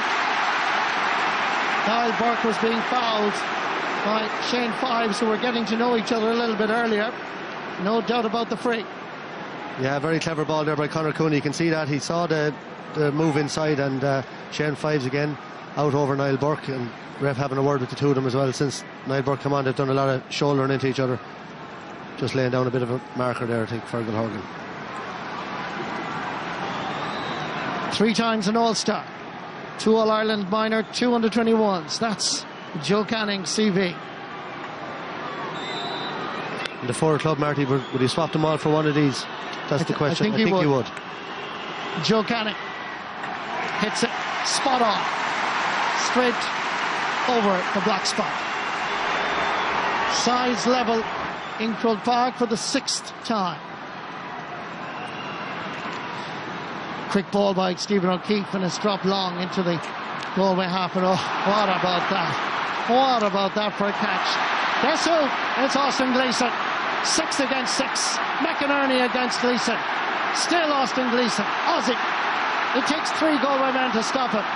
Ball is loose and available. David Burke is in there. Jamie Barron chasing Aidan Hart. Aidan Hart, little jink to the left, and whips it down the field. Good wrist down towards Conor Whelan. Battle with Noel Connors. Whelan, little push on the passage man. Free to Waterford. 82,300. Let their feelings be known. Yeah, the decibel levels have gone up. Yeah, first little bit of a Jezebel. What a catch by Austin Gleeson. And I have to say, I felt he was fouled after that. He went across the field, thought he was fouled. He didn't get the free in. And Noel Connors, I've mentioned him a load of times already, the man-marking job that he's doing on Whelan immense. Ty de Burka dropping it in again.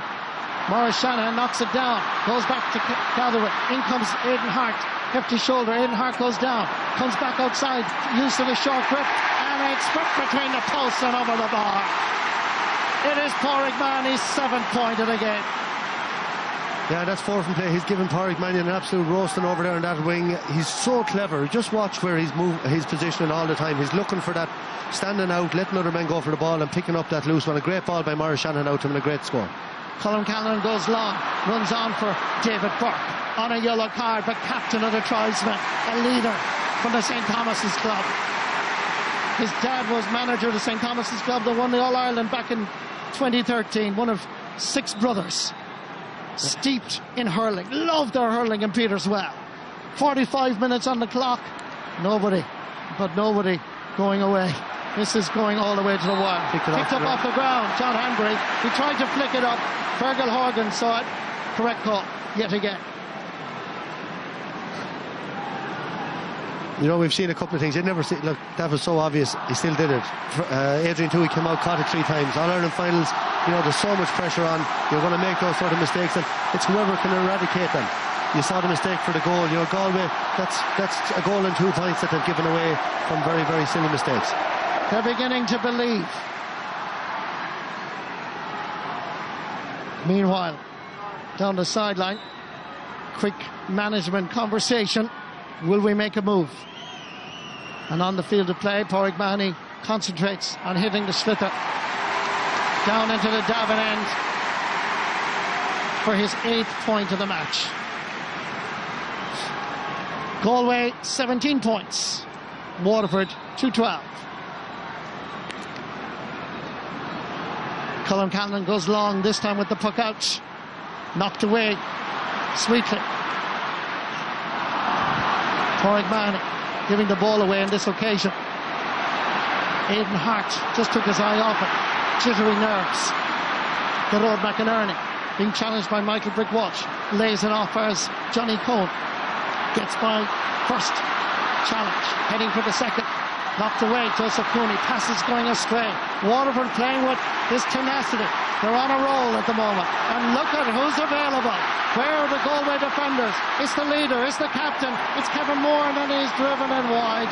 He really had acres of Croke Park ahead of him. He should have kept going. Well, a brilliant ball by Pádraig Mahoney. He kicked him out, but look at the jitters, the nerves. I mentioned it there in the last few minutes. Galway there, Johnny Cohn runs through, gives away the ball, and great opportunity there for Kevin Moore, and he'll know better than anyone. That was a simple chance. Again, Colm Callanan goes long. 2 against 2. Comes far as Niall Burke. Can he make an impact since being introduced? The body language would suggest that he's happy with that. It's over the bar. Good score. And this is what he can do, Marty. He's a streak player. If he gets on a roll, he's capable of putting 3 or 4 balls over the bar. That's a great score from out on the sideline. And he's won a free as well since he came on. Great substitution. Waterford making further changes. We've seen it before. Brian O'Halloran is coming on, and the player that's going off is Jake Diller, who's played his part. He's worked hard. Yeah, he's worked really hard in the system. You know, he knows what's coming, but he really has been selfless out there. And you see, Brian O'Halloran, what pace this man has now, and this is what he brings. He brings a completely different dimension to the game, and this is a tactic of Waterford all year. Short ball, and O'Keefe will launch it right up into the square now. It's dropping from the sky, dropping. Loose available ball, picked up on this occasion by John Hanbury. Goes long, goes straight down the middle. Goal Connors, Conor Whelan kicks it forward for Niall Burke. Will he jink to the right? Will he go it alone? He'll tap it over the bar. He's only been on a couple of minutes, but Niall Burke from Ormore Mary has already made an impression. Yeah, Conor Whelan very sharp there again. Just a little flick out. Waterford using this one again. This time Galway put the pressure on, with the result that the ball is dropping just a little bit shorter than normal. There's a chop down. Fergal Horgan, the referee, spotting it. I have to say, I think Fergal Horgan is doing very well in the All-Ireland final. I was just going to say, Marty, he's absolutely spot on. Every call he's made, you know, hopefully don't put the jinx on him now, and you know, but he's been very, very sharp. He let the game flow in the first half, only a couple of frees, but everything that he's pulled up has been a free. Free going to be taken between the 45 and 65. Galway half of the field. Yeah, I think Dan Shannon out having a word with Austin Gleeson. You know, he hasn't really been in the game. They need to get him on the ball. He hasn't scored, and you know, you'd imagine to win this they're going to need a couple of points from Gleeson. He's going for it, and the sliotar is over the crossbar. Yeah, well into Hill 16. Yeah, that's a great response by Galway. They went a point down. They've scored the last 3 points now to put themselves a couple of points up, and that's a great strike by Joe Canning. 2 points between the teams, 20 minutes to go in the championship of 2017. Dahi Burke beating Maurice Shannon and winning himself for free. Yeah, and I think Waterford changed their tactic. They're pucking every ball down high. You have Dahi Burke, Garrett McInerney, you know, very, very strong in the air. They're winning that breaking ball, and I thought when they were working the ball maybe out the wing with a shorter puck out in the first half and then playing it up the sides, you know, it was working better for them. And I presume, Michael, that's because of the presence of Maurice Shannon. Once he's in there, they're trying to find him with the long one, but it's not working.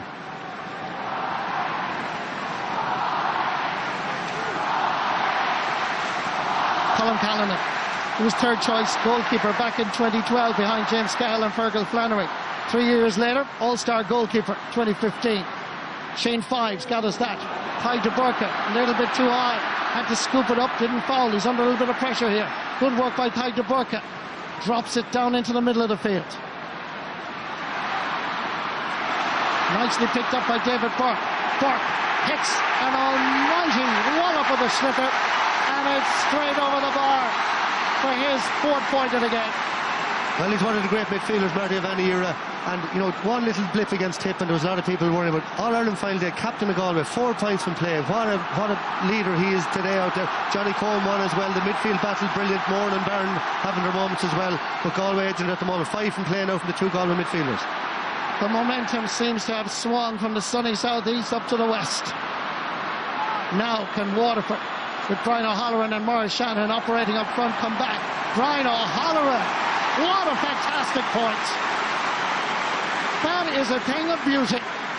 Well, it wasn't a percentage shot. I was going to say he's, you know, maybe no support, but look at that, the confidence to do that. Game really opening up now. Last 4 or 5 brilliant scores from play. We've seen Niall Burke with a couple, David Burke, and now that one from Brian O'Halloran. That was badly needed. Galway, you know, on a roll, and super score. Brian O'Halloran has made a massive difference in every game this year when he's come in. 2 points between the teams again. Joe Canning has picked up an injury, and there's a bit of concern in the middle of the field that he's only okay. Let's get down to the sideline to Donald. Donald Grading?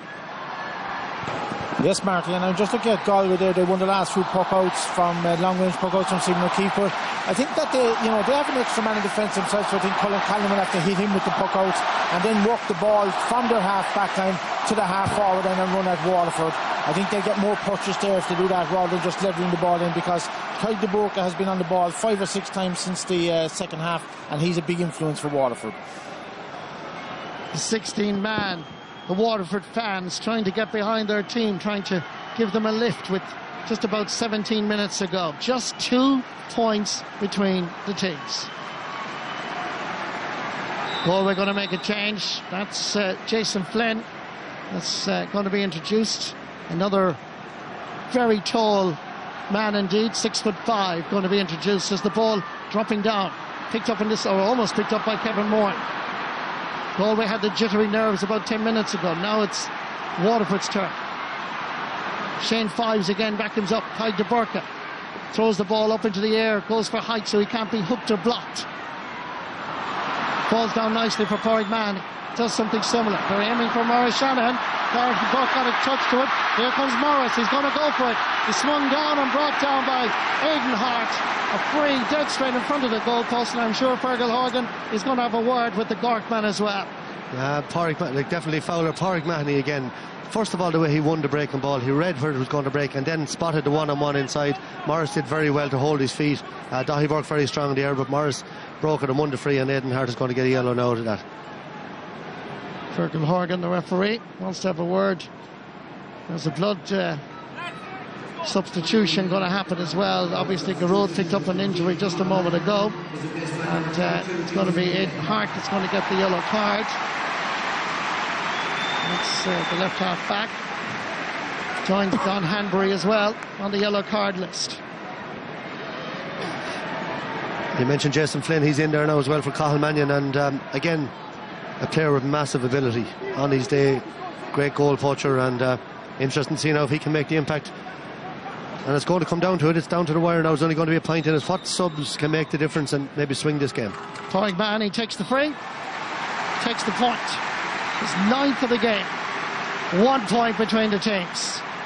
2-14 Waterford, 21 points Galway. Confirmation of the substitution that just happened. Cathal Mannion off, Jason Flynn in. Waterford introduced Tommy Ryan, and Michael Brick Walsh is the player that's called ashore. What a legend this man is in the sunny southeast. 34 years of age. He's given it everything. Will it be enough to win an All-Ireland medal? It's now the turn of Tommy Ryan, a fresh pair of legs. 55 minutes, heading towards 56. Nipping in, Jason Flynn. First touch, first shot, first score. That's brilliant anticipation. Just look at the way he picked that, how quickly he was on the move there. And this guy has everything, and there's another Waterford player down injured. 2 points between the teams again. Micheál O'Donoghue urging from the sideline. And Marty, what's another factor here? The subs coming on are completely different players than the players going off. Michael Brick-Walsh, strong, physical. John Hambry was on. Now John Hambry has a completely different challenge on Tommy Ryan.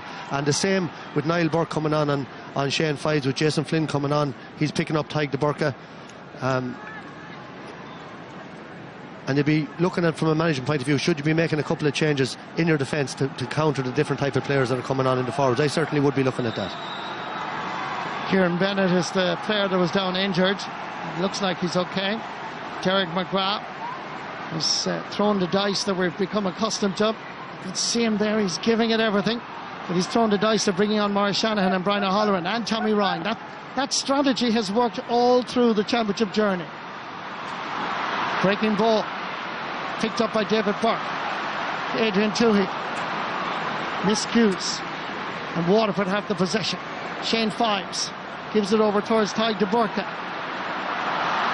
Loses in the sunshine. Jason Flynn knocking it back. Whereas Joe Canning. Turn, the ball is blocked. Comes whereas Kieran Bennett. The call comes from Philip Mann. Galway working hard. Hand pass, back pass. It works. Over for Dara Fives in the middle of the field. Waterford struggling to find their rhythm. They need a score. They get a wide. Yeah, wide ball. That was a great chance there for Dara Fives. We've seen them all during the championship landing those ones, and took them 5 or 6 passes to get the ball. Good work by Jason Flynn and Joe Canning, and Joe well blocked again.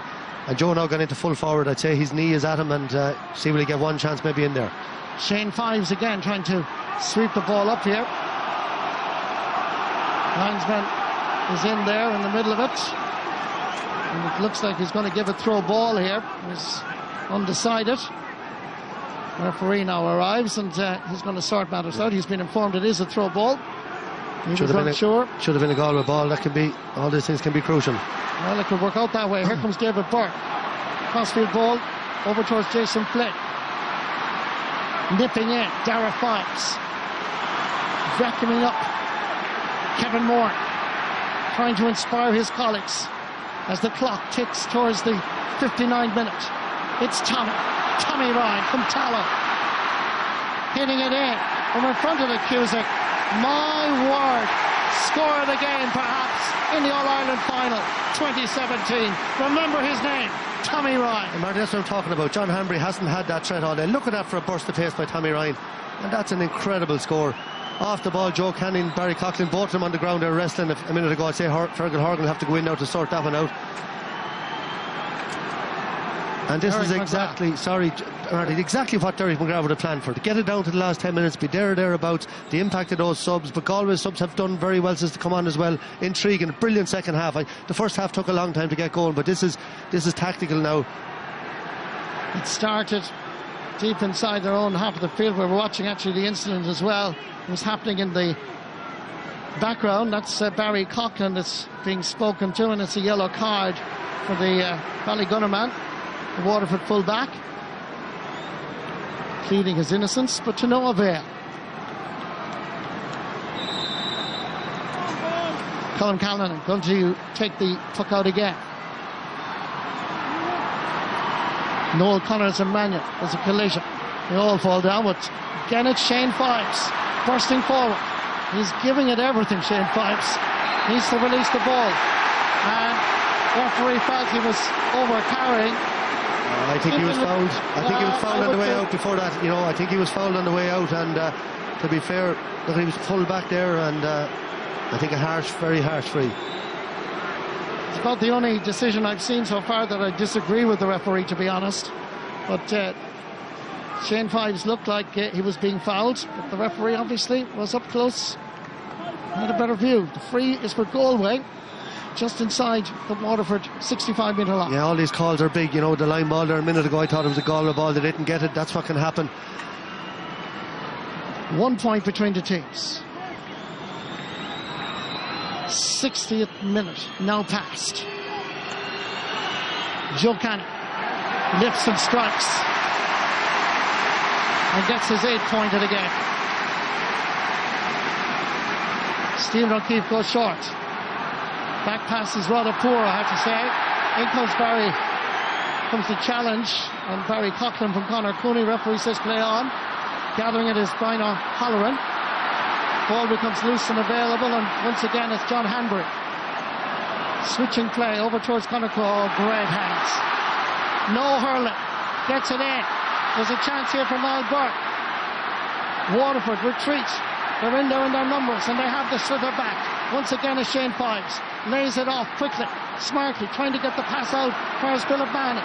Galway, working so hard, adopting that essential ingredient for success. Work, work, work. Waterford were doing it earlier. Now there's another bit of this stalemate just outside the D as such, and the referee has given another throw ball. Going to throw it in quickly. Knocked away on this occasion. Ball is flicked up high, and the ball is sent straight between the posts. What a score. Conor Cooney, third point of the match for the St. Thomas's man. Puck out is gathered brilliantly by David Burke, his clubmate. Umpires Jason Flynn. Listen to the roar of the Galway fans. Here's Flynn. Here's a point. And in the twinkle of an eye, in the space of a minute and a half, the game goes towards Galway and the West. And Marty, we didn't get a chance to comment on the previous score. Conor Cooney, what a point. We've seen some unbelievable points by Galway. They haven't scored many goals this year. It's all big points. Scores. Great touch by Tiger Burke there again. Long puck out this time by Stephen O'Keefe. Gathered here by Kevin Moore. He's going for the score on the Galway 65-metre line. Is it going? No, it's not. Ball is wide. The pressure mounting on Waterford. Galway really have stepped up a gear. Yeah, and look, a big call to start Jonathan Glynn in this game. Leave off Niall Burke. He's come on and scored 2. Jason Flynn has come on and scored 2. Conor Cooney has 3 from play. Joe with 2 from play. Joseph Cooney 2 from play. Cathal Mannion 2 from play. Great spread of scores across the Galway forward line. Shane Bennett hasn't scored, he's gone off. Jake Dillon didn't score. Brick Walsh didn't score. Austin Gleeson hasn't scored. And this is what's telling now. Galway haven't scored a goal since the championship match against Dublin, but they have enough points on the board right now. They're 4 points in front. 7 minutes left in the All-Ireland final. History awaits, but can Waterford respond? Stephen O'Keefe going to take the free. Waterford going to make another change. Meanwhile, Stephen O'Keefe drops it in around the house. Maurice Shanahan is underneath it. They attack the ball. Maurice Shanahan somehow managed to gather it. Well, at least I thought he did, but he didn't. As Galway come away with it. Over first Johnny Cohn, stepping away from the challenge. Slither kicking it forward. Chasing after this is Noel Connors. With him is Mannion. Back outside. Where is Joe Canning? Joe Canning, beautiful skill. Beautiful, like a ballet dancer. Michael Flatley wouldn't do it on Riverdance. Joe Canning does it in Croke Park before 82,300, but the ball is wide. Jason Flynn, I'm after praising him. He got a rush of blood there. He had all day to come down with that, take his time and stick it over the bar, or even go on with it. It was a brilliant piece of play. Look at that for a great catch. And he'll kick himself when he looks back at that one. He had all day then when he settled himself to put it over the bar. And, Galway, they probably need 1 or 2 more. They're not home yet. Colin Dumford coming on for Jamie Barron, who'd given absolutely everything. But right now, that's the scoreboard just on your television screen. 25 points to 21. 25 points to 215. Yeah. Patrick Kern is coming on, another star forward, and the player that's going off is Kieran Bennett. Yeah, they're going to push up, I think, man on man now, and Galway will get a lot of room here now inside in the full forward line, and will they get a goal chance? Referee again wanting the puck out to be taken as the substitution. He's explaining that the substitution hadn't actually fully taken place. Stephen O'Keefe changes his mind and goes down towards the Cusack stand. Linesman indicates that it is a Waterford ball. 65.5 minutes. 29-year gap waits Micheál Donoghue and the people of Galway. Is it about to end? Austin Gleeson, capable of putting this over the bar. It's dropping in, it's dropping to the right and wide. And just the last few chances, Marty, that Waterford had, Kevin Moore had a great chance there earlier in the half, pucked it wide, he pucked another one wide.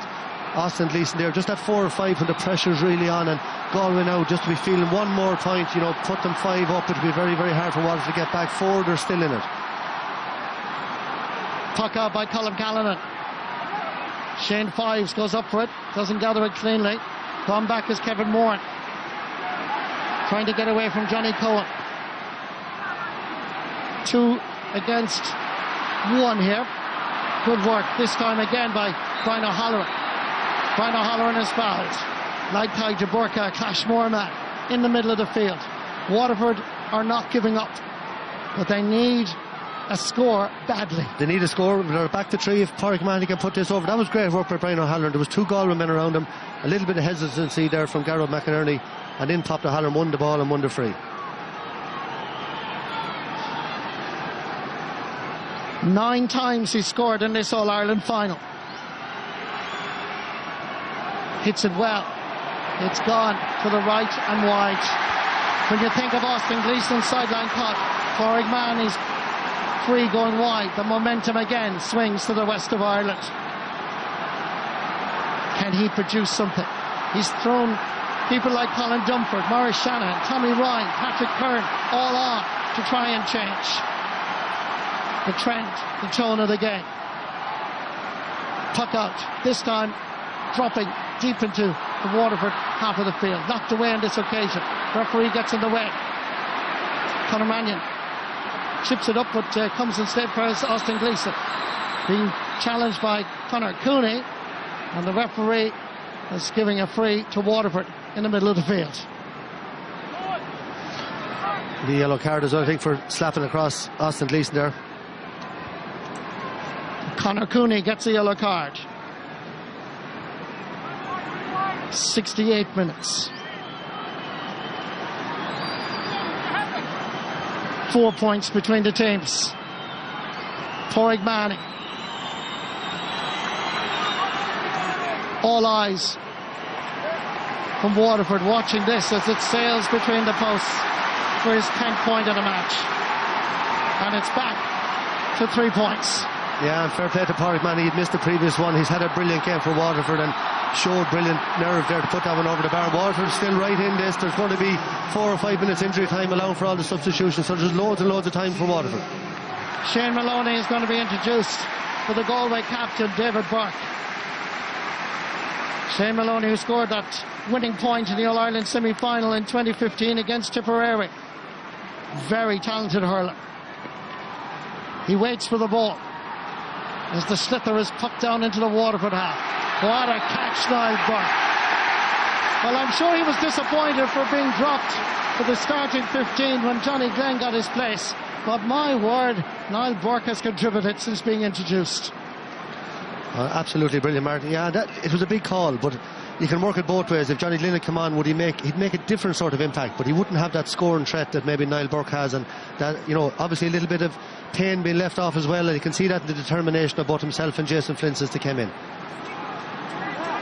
Once again, Joe Canning will concentrate on the free. Score of 8 points. Heading towards the 70th minute. The roar on Hill 16 says it all. 26 points, Galway. 2-16 Waterford. Back to 4 points again. 4 minutes of additional time. 4 minutes for glory. 4 minutes for history. This match is historic in every sense, as I said at the beginning, with a capital H. It's a free in for Waterford. Can they produce something as we are now gone past the 70th minute? Yeah, and I think we praised Fergal Horgan. He was having a great game. I think that free looked very harsh to me. Again, I thought it was good defending by the Galway lads. They had their arms out, they were disciplined, and he gave the free a bit of a Hail Mary, I think, been said there. But Pádraig Mahoney, he'll know there's a few minutes left. He'll just stick this over the bar and bring it back to 3. And when it's 3 points, you're right there. Pádraig Mahoney. This is his 11th point of the match. Now, 70 minutes, 49 seconds. Derek McGrath knows that a 3-point game, they have a chance. Can they produce something? urging from the Cusick, from the Hogan, from the Davin, from the Nally. Hearts and hopes of the people of Waterford and Galway await patiently, the heart pumping. Once again we've stalemate just inside the Waterford half of the field. Tied to Burka, trying to scoop it up. Referee says there was a pull. It's a free for Waterford. If you thought the tension was bad around 3:30, trust me, at 2 minutes past 5 it's almost unbearable. Well, this is going to land right in on the edge of the small square. Austin Gleeson dropping it in, just to the right of the post. Marshannon can't control it. Ball is wide. So Martin Sin tucking that wide. It had to be landed in around the square.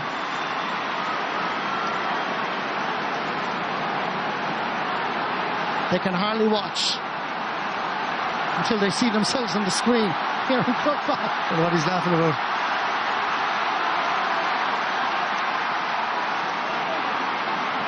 Ball dropping down into the Waterford half. Gone forward is Conor Cooney. Cuts it in, but the ball is wide. 6 wide in the match for Galway. Yeah, he's out around the middle of the field. David Burke's legs were gone, I'd say. Ball gathered by Godod McInerney. McInerney steps forward. What an athlete, just like his dad. Giving it out for his Aidan Hart. Under a little bit of pressure. There's nobody home except Dara Fives. Gathers it. Has the time to look around, see who's available. Colin Dumford. It's the last charge.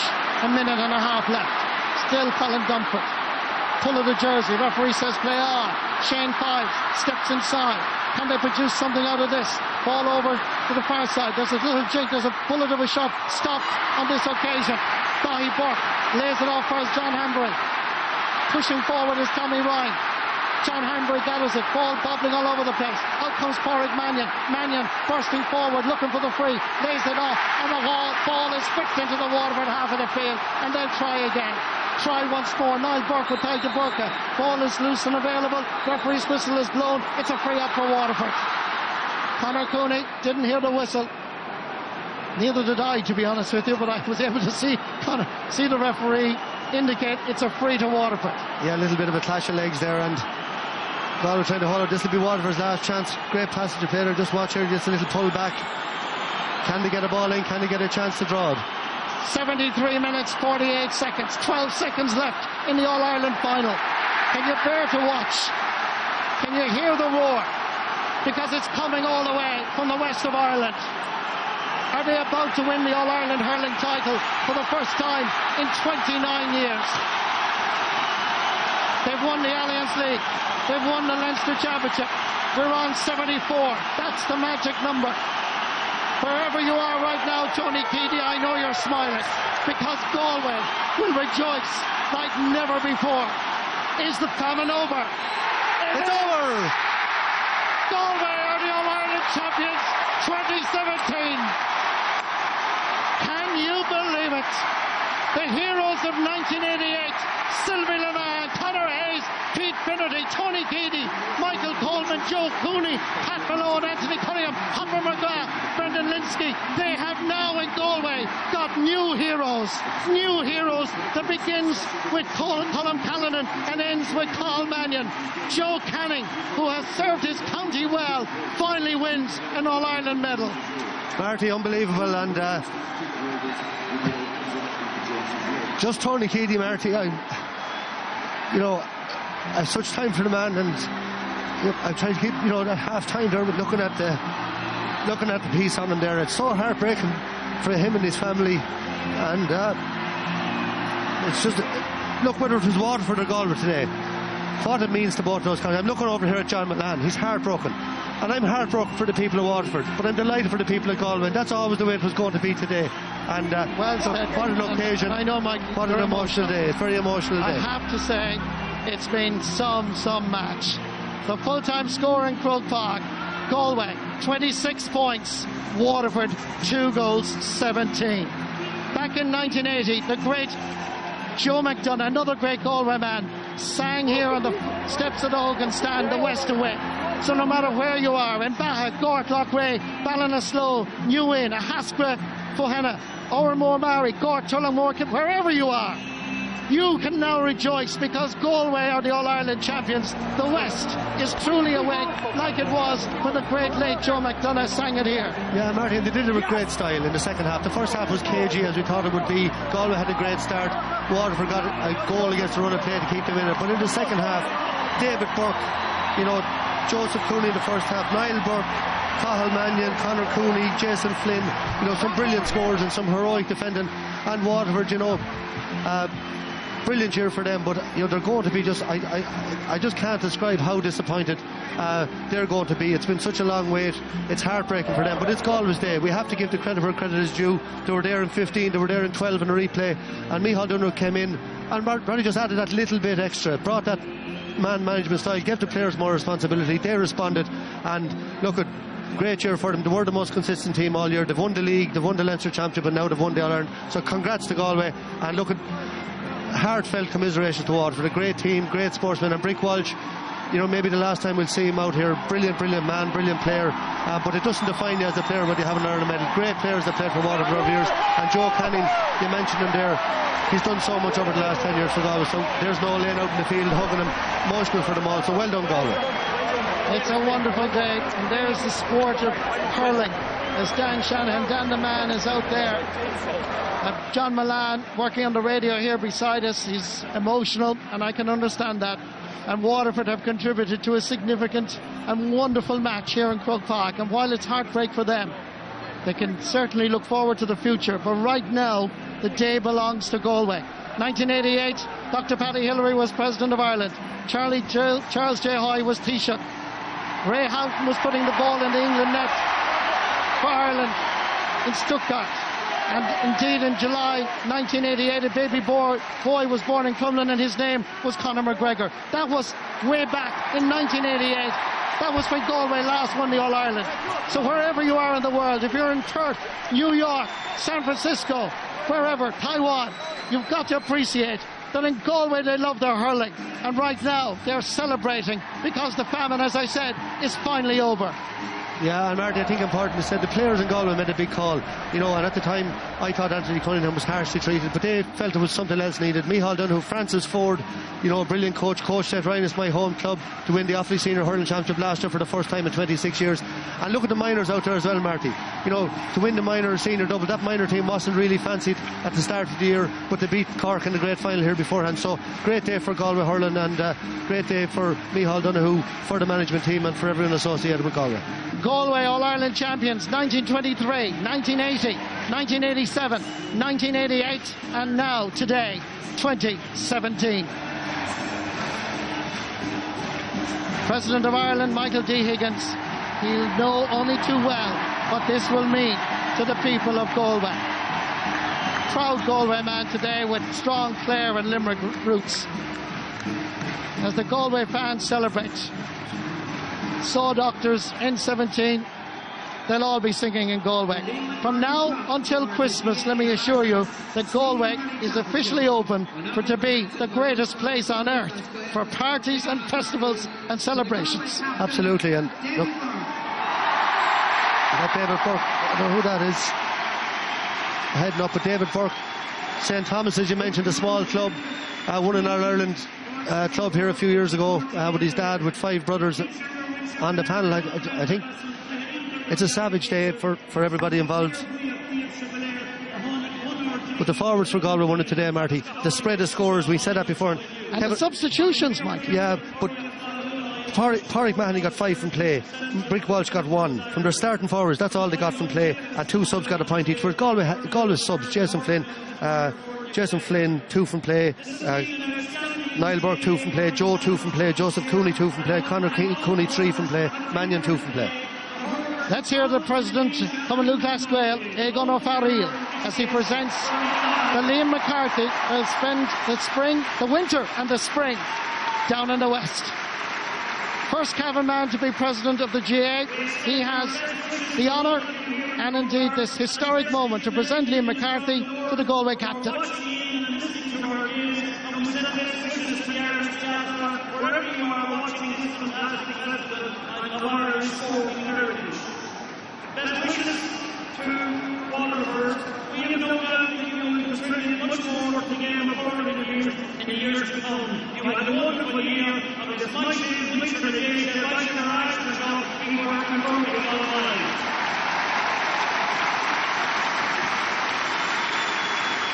Tá Curtis, Liam McCartney in Dul Trasna na Shania, Honda Gaillimh Irish.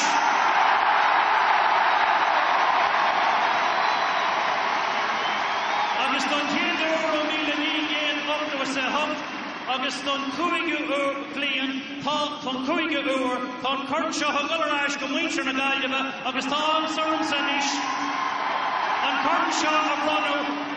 Our captain from the St. Thomas's Club, captain of Galway, David Burke. This is it. They've waited 29 years. Egon O'Farrell presents the Liam McCarthy to David Burke. Galway are All-Ireland champions 2017. What a moment. History before your eyes. Emotional, spiritual. This is hurling. This is what it means.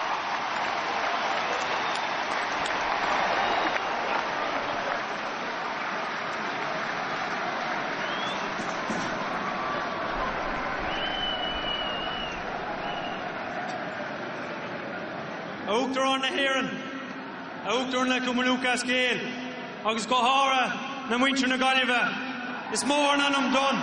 McCarthy, a Glocker, son, Fern na Gaillimh.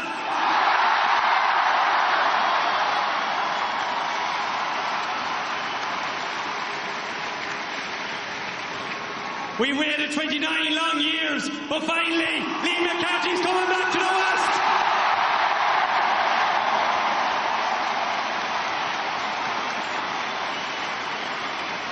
Micheál Donoghue, it's an absolute honour. Margaret Keady, wife of the late Tony Keady, who's here with her family. And to be part of that tradition now is absolutely massive for me. I suppose the most special thing about GAA 15 years ago, I was a 12-year-old lifting a cup for St. Thomas's down Nathanrye. And the special thing about the GAA is when you can have dreams like this, and when dreams come true on days like this in September, and you get up there and you lift the cup for your county.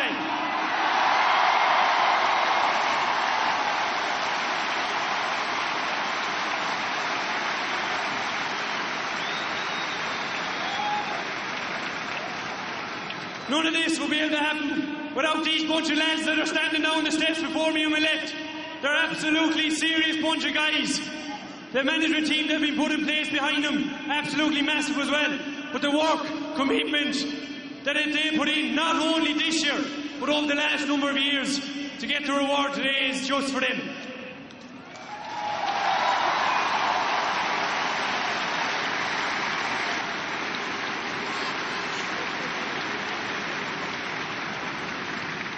Also, it will be amiss of me not to mention players, past management that have gone down through the last 29 years, who put blood, sweat, tears into trying to get up these steps. And this is for everyone from Galway. This is for clubs, this is for family, this is for people of Galway.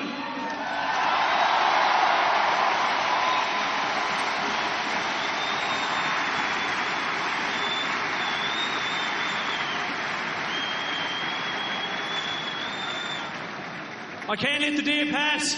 29 years ago, this man got man of the match in the All-Ireland final in 1988. It would be amiss of me not to mention his name, the great Tony Keady.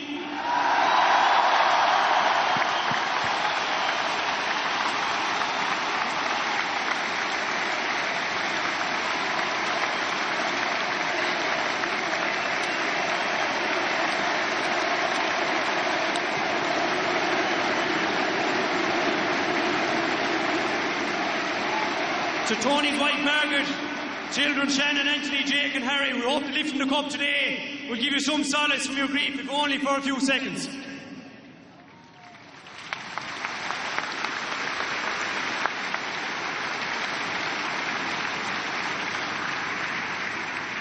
One other person that I can't let today pass without mentioning.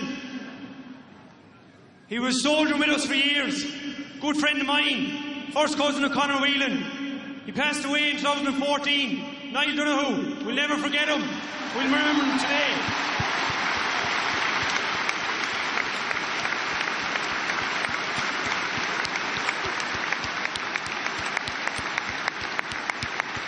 We'll give a small shout out to the Chariot and Pieta House who are doing great work for people that are in, I suppose, depression, and hopefully they'll help many more.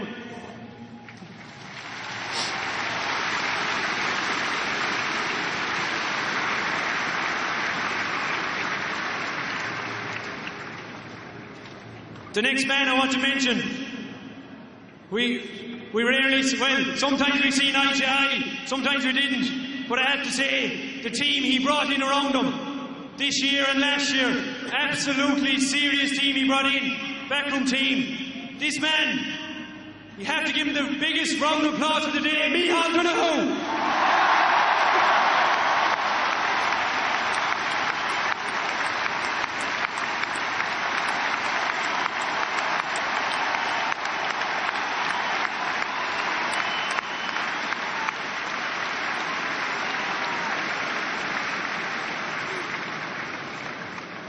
The backroom team, the next two lads, Francis Ford and Noel Larkin, the selectors, they put in massive work.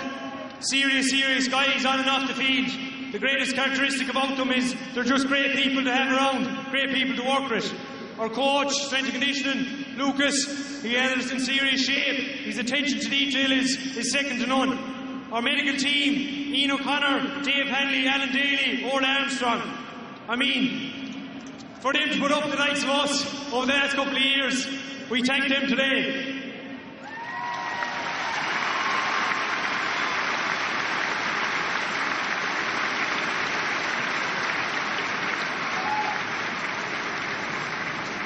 Other members that deserve huge mention: Damien Joyce, Dave Morris, Christy O'Connor, the goalkeeping coach, our kit men, Derek Ford, Rory McGuire, Adrian Silver, and the great Tex Callahan.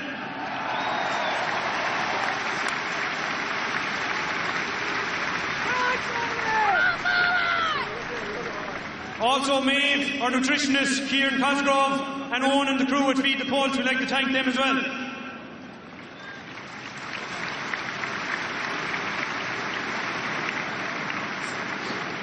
A special mention as well, a good friend of mine over the last number of years since I came on the panel. Been working with him closely, Mike Larkin. We owe you a huge, I suppose, debt. The work you made things so much easier over the last couple of weeks, along with yourself, Pat Kearney, John Hines, John McGann. We'd like to thank you as well.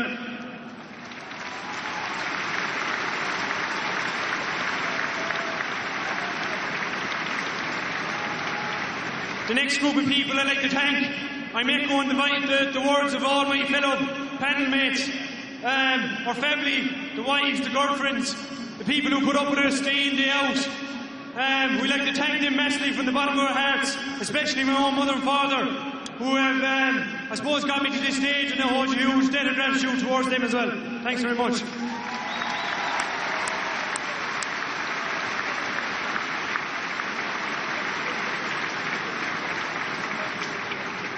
And finally, the 16th men are the supporters from Galway, and this is for you!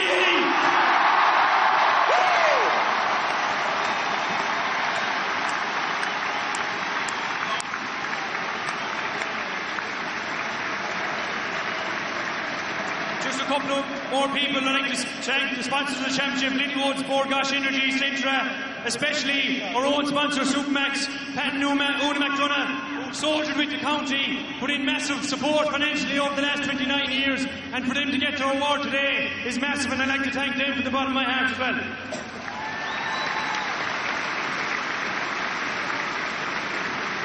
I'd also like to thank the officials, referee, the linesmen, the umpires, the fourth officials, all the lads that made this possible today. Also the local media, Galway, good friend of mine, Niall, Sean Walsh, I'd like to thank them. And lastly, I suppose, to Waterford, I have massive respect for the management, for the players, for Kevin. Clare Brass Sports will be on August by law, lads. We'll have another day again. You're a young team, you're an up-and-coming team, and you'll be back. And I'd one like to meet you again. 3 cheers to Waterford. Hip hip! Hip hip! Hip hip! Welcome back to the West Leave That County. We miss you, lads.